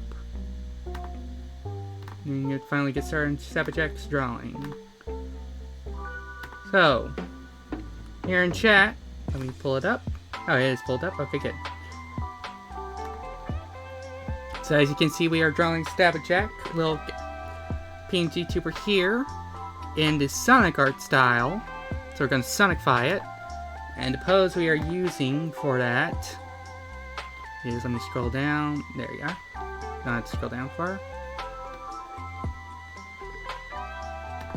Is this one with the fist up in the air. We're gonna make that a open palm. And then second, and yeah, that's what we're gonna be using as a basis for subject drawing.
Okay, fuck off. I listen to you. I'm just busy and I have other shit to do.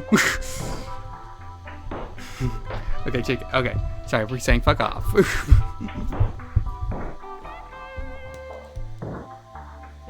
Thank you for sending the transparent thing though.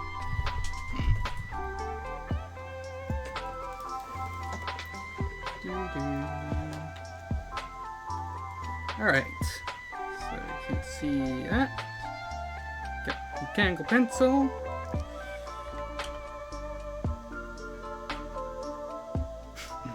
Yeah.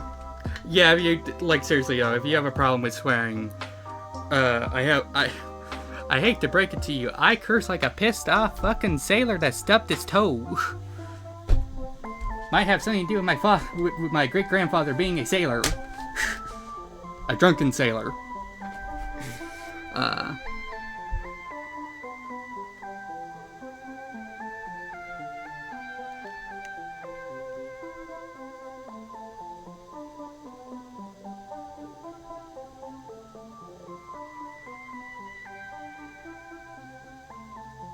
Oh wow, you get paid for modding? That's cool. Also, yeah, busy. Yeah, you get... I like that money. Alright, so, let's see.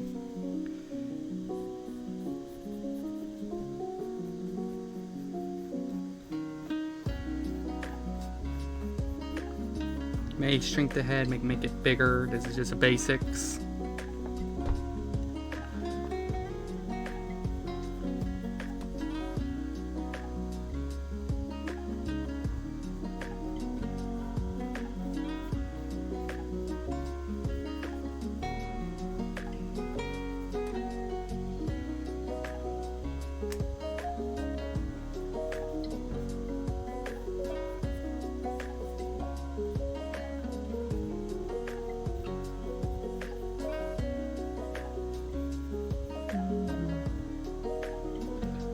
Yeah, the paid mod is nice. It's only 100 a week, but it's nice and not too, I mean, most days till something breaks on an update. Oh, well, okay, that's, yeah.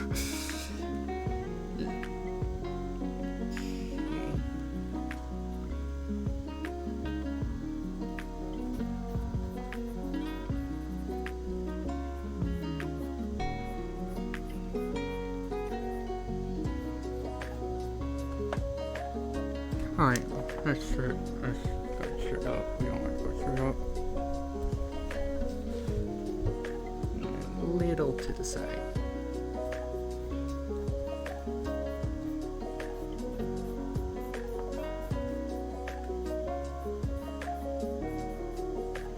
There we go.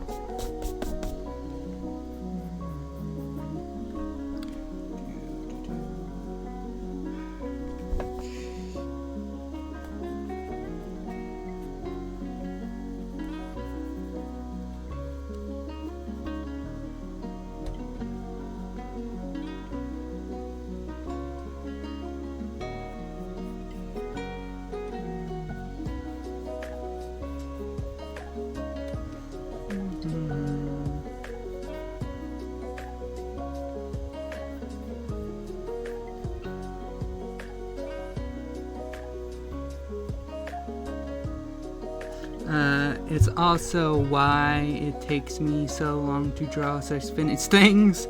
I had to close new art commissions because just too much going on. Sadly, also why I canceled running my DXD game. Yeah, that's fair.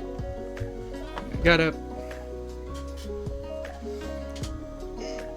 prioritize. So hopefully things, ease up for you sooner. Or, maybe you'll just start making a shit ton of money on Twitch. You can just cancel. Or just stop streaming something. Hey, thank you for the sub, Swifty Goff. Wow, yeah, apparently it has.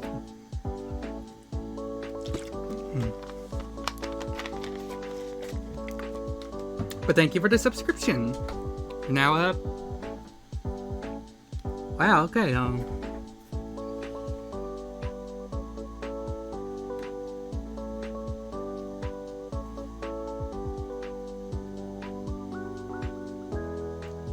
first outside, ain't that?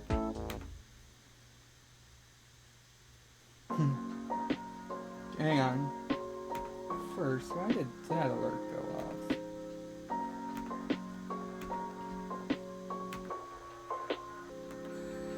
Resubscription. Okay, so yeah, it was supposed to go off. Second, OBS. Let's see. Shit. There we go. OBS. Yeah, they really did do a great job. It's adorable. Where? Yeah, here we are. I don't know why alerts isn't at the top. But you're going on the top. There you go.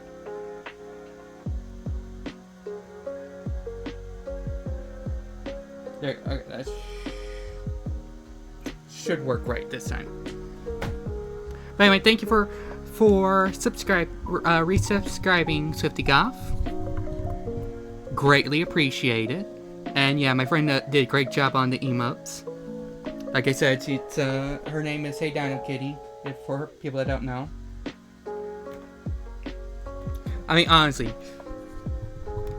if they're follow everyone here, because I think everyone here streams. Everyone just go follow each other.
Yeah, something isn't right. I didn't do something right.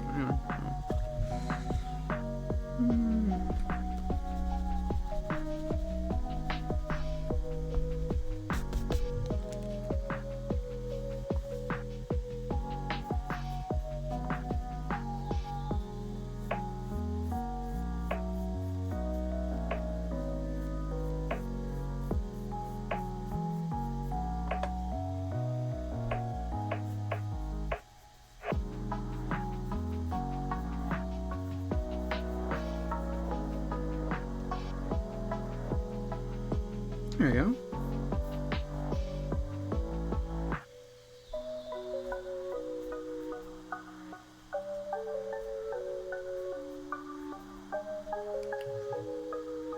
Oh, on the 5th next month, Saturday, I might be driving out to another town and won't be available. Are you down to do the Saturday stream next week instead? Sure. Let me check.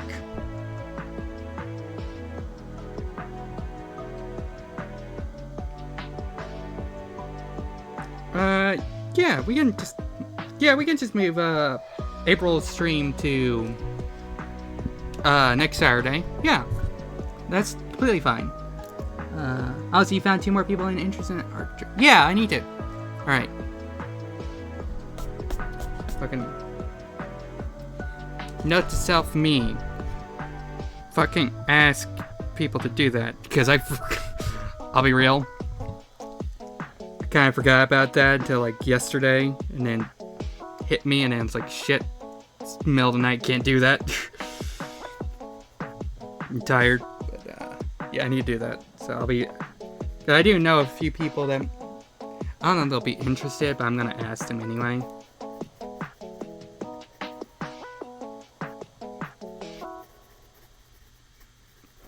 All right. Yeah, I like the idea of that thing. I know personally at least 2 artists I'm comfortable asking them about it. I don't know, I got out of my comfort home the other day about DMing people, but anyway. Usually I don't like DMing people. I don't know why, I just have a hard time doing it. Fuck.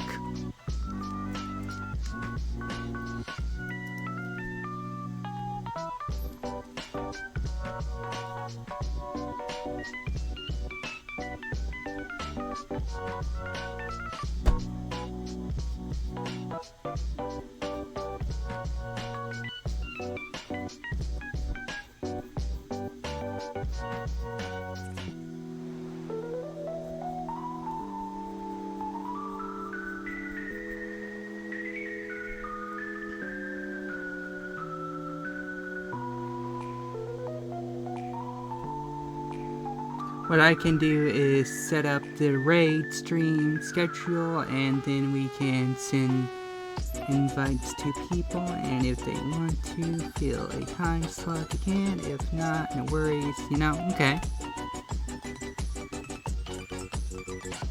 And we can fill the unused slot if needed be. Okay.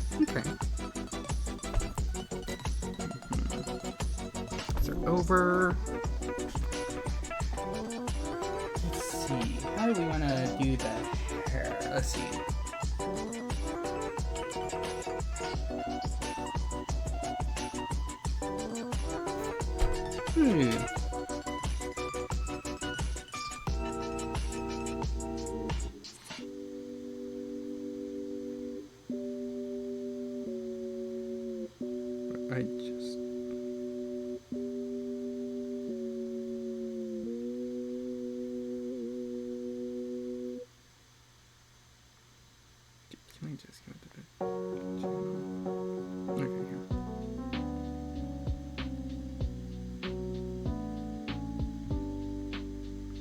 Sorry, checking something.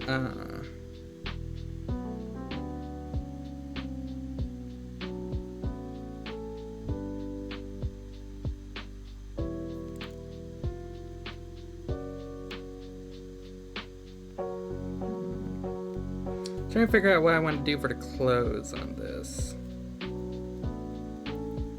Like what we want to make it. Let's see, it's stab a jack. So what pops up? First.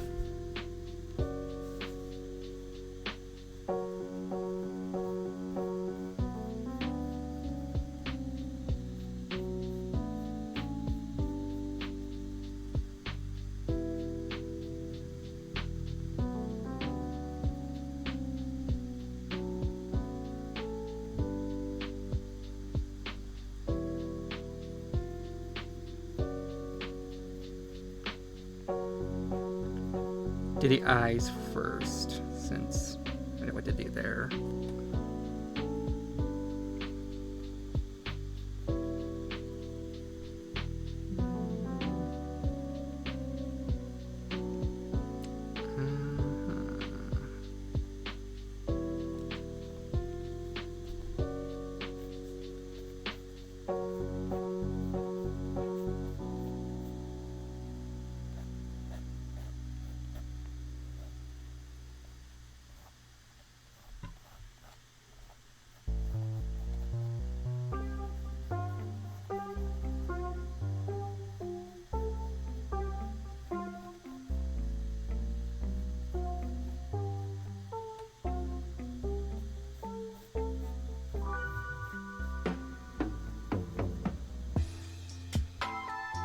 Lurk? Okay. Enjoy your lurk, Swifty Goth. Thank you for stopping by.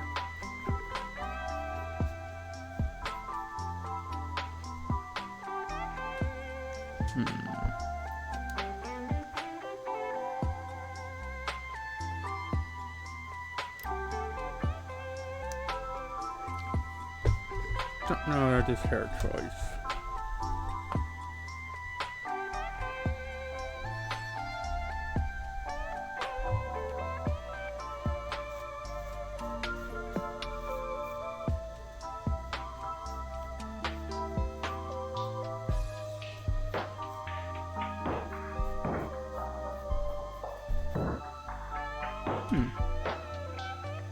Okay, that's better.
There you go.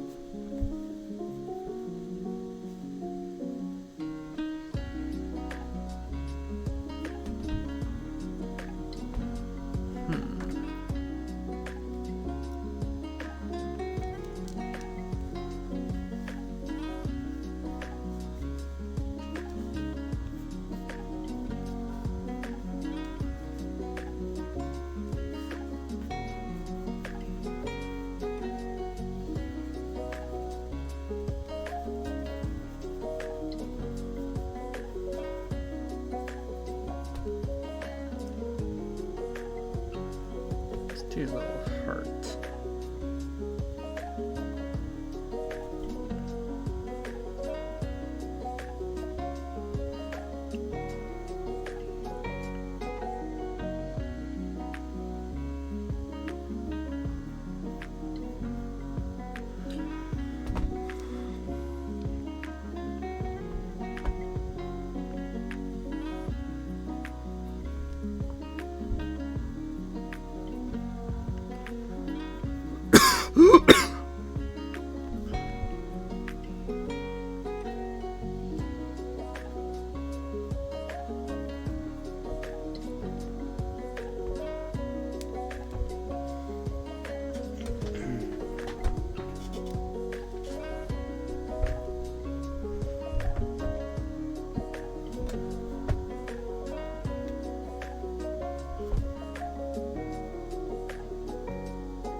Sorry, I'm kind of thinking in my head. Trying to think of how to draw this. I want to get done.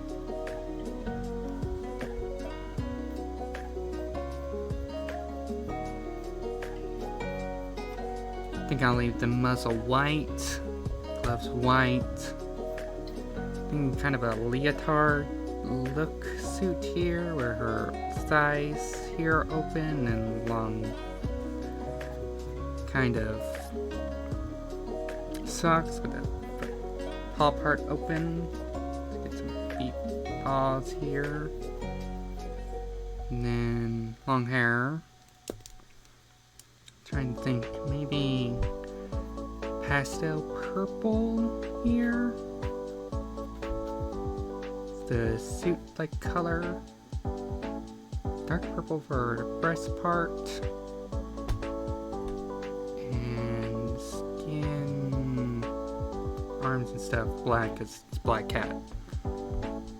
Eyes are orange. Yeah, I think that'll work. I think that will work.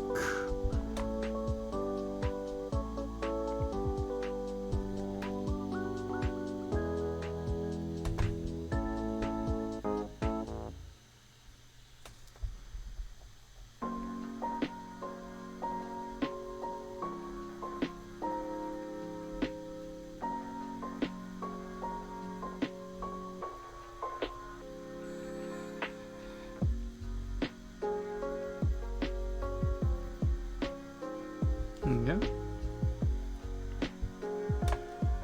Alright.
Yeah.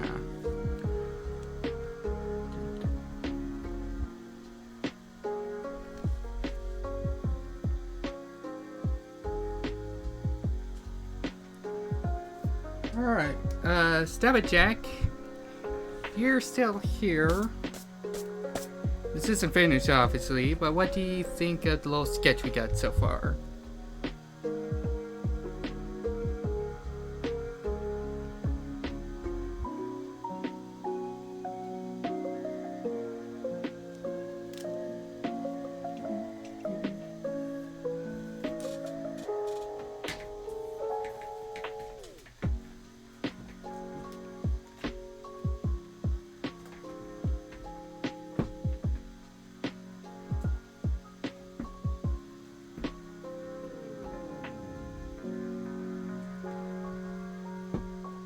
Hopefully you like it. I am greatly thankful for everyone who showed up and streamed today. I'm gonna be coloring. I'll write the date and everything on this before we end. Today is where I am gonna call a stream. I've been on for about 4 hours. That's kind of my usual end point. Like I mentioned earlier, my mom is sick, so kind of want to check in on her, make sure she's doing good and stuff, so yeah.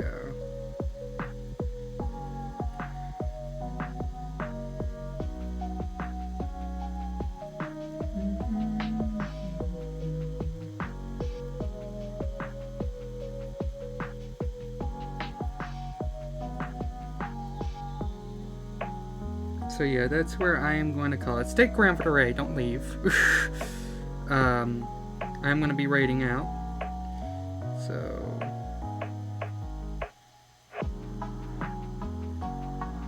yeah, like I said, she got sick, so I just, check in, make sure she's okay.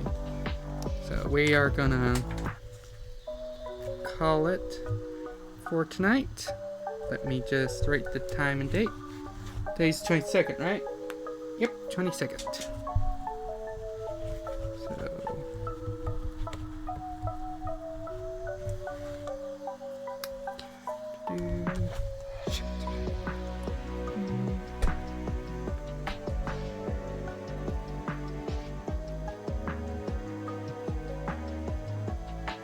after taking mine to dinner, she's sleeping. She was very happy. Oh, that's nice. I'm glad she was able to spend time with her and it went well. She's happy.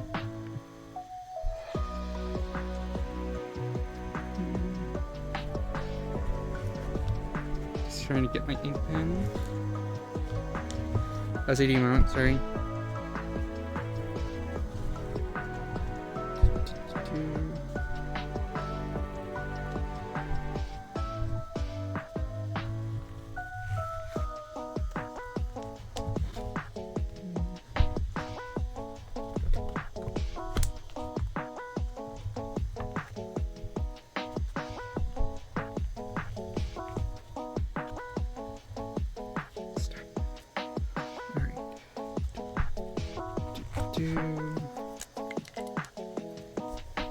Zero, 3, 3,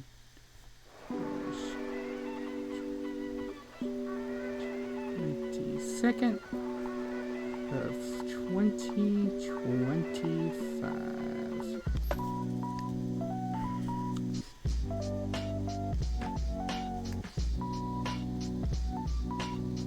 How do you spell this? Okay.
There we go.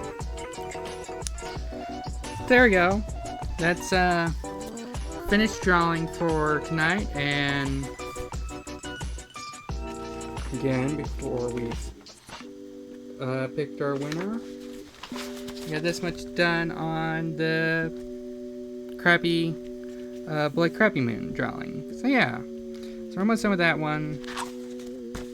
And we got sketch done for our winner tonight's Step Check. Again, thank you every single one of y'all for stopping by and following me and supporting me up to this point. Hey, we're at like 109 followers now, so thank you for doing this. It's just a way of me giving back to this community and stuff that we're building here.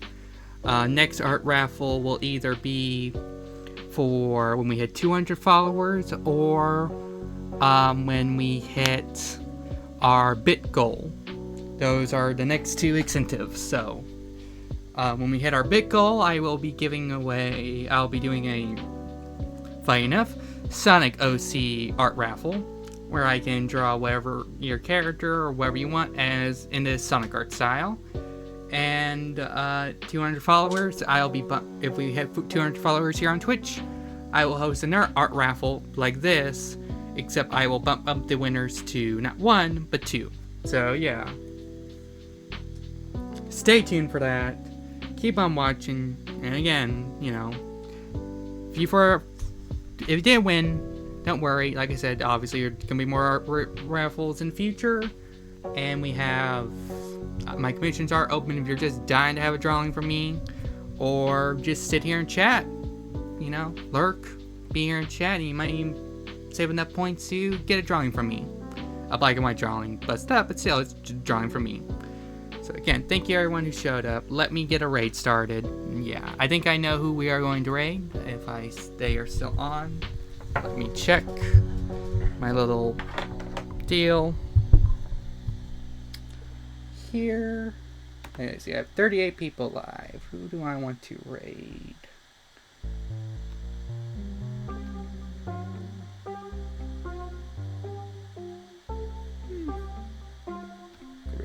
Coffee, I kinda did raid her not too long ago.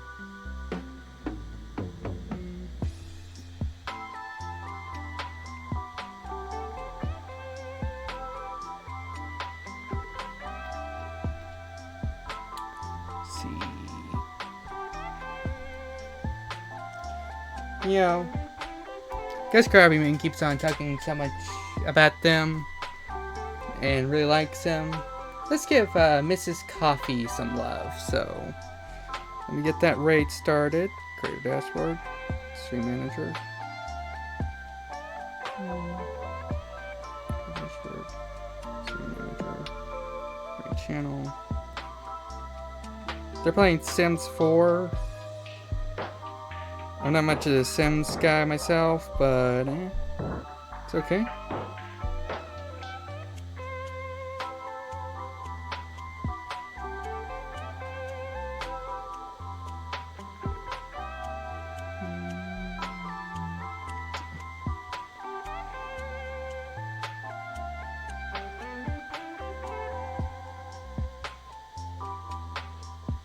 Or sorry, Miss Coffee is her name, but yeah, we're starting that raid. We're gonna go raid her.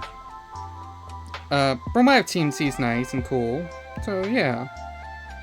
And hell, if Krabby Moon likes her, I'm pretty sure that's a good indication that she's a cool, nice person. So yeah, our raid hashtag will be hashtag 100 follower celebration.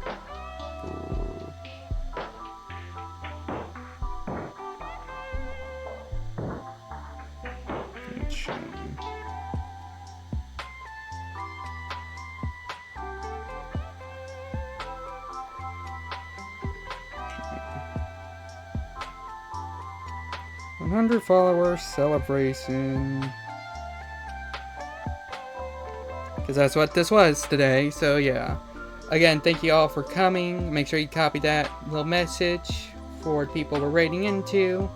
If you were not able to catch all of this stream, reminder, I have post my link tree where I have a YouTube channel. You can go watch all the VODs there. I do my best to post all of them there. Follow me on my social medias, get updates and shit. I'll be posting, working on this for later stream. Raid starting. See you guys later. Bye.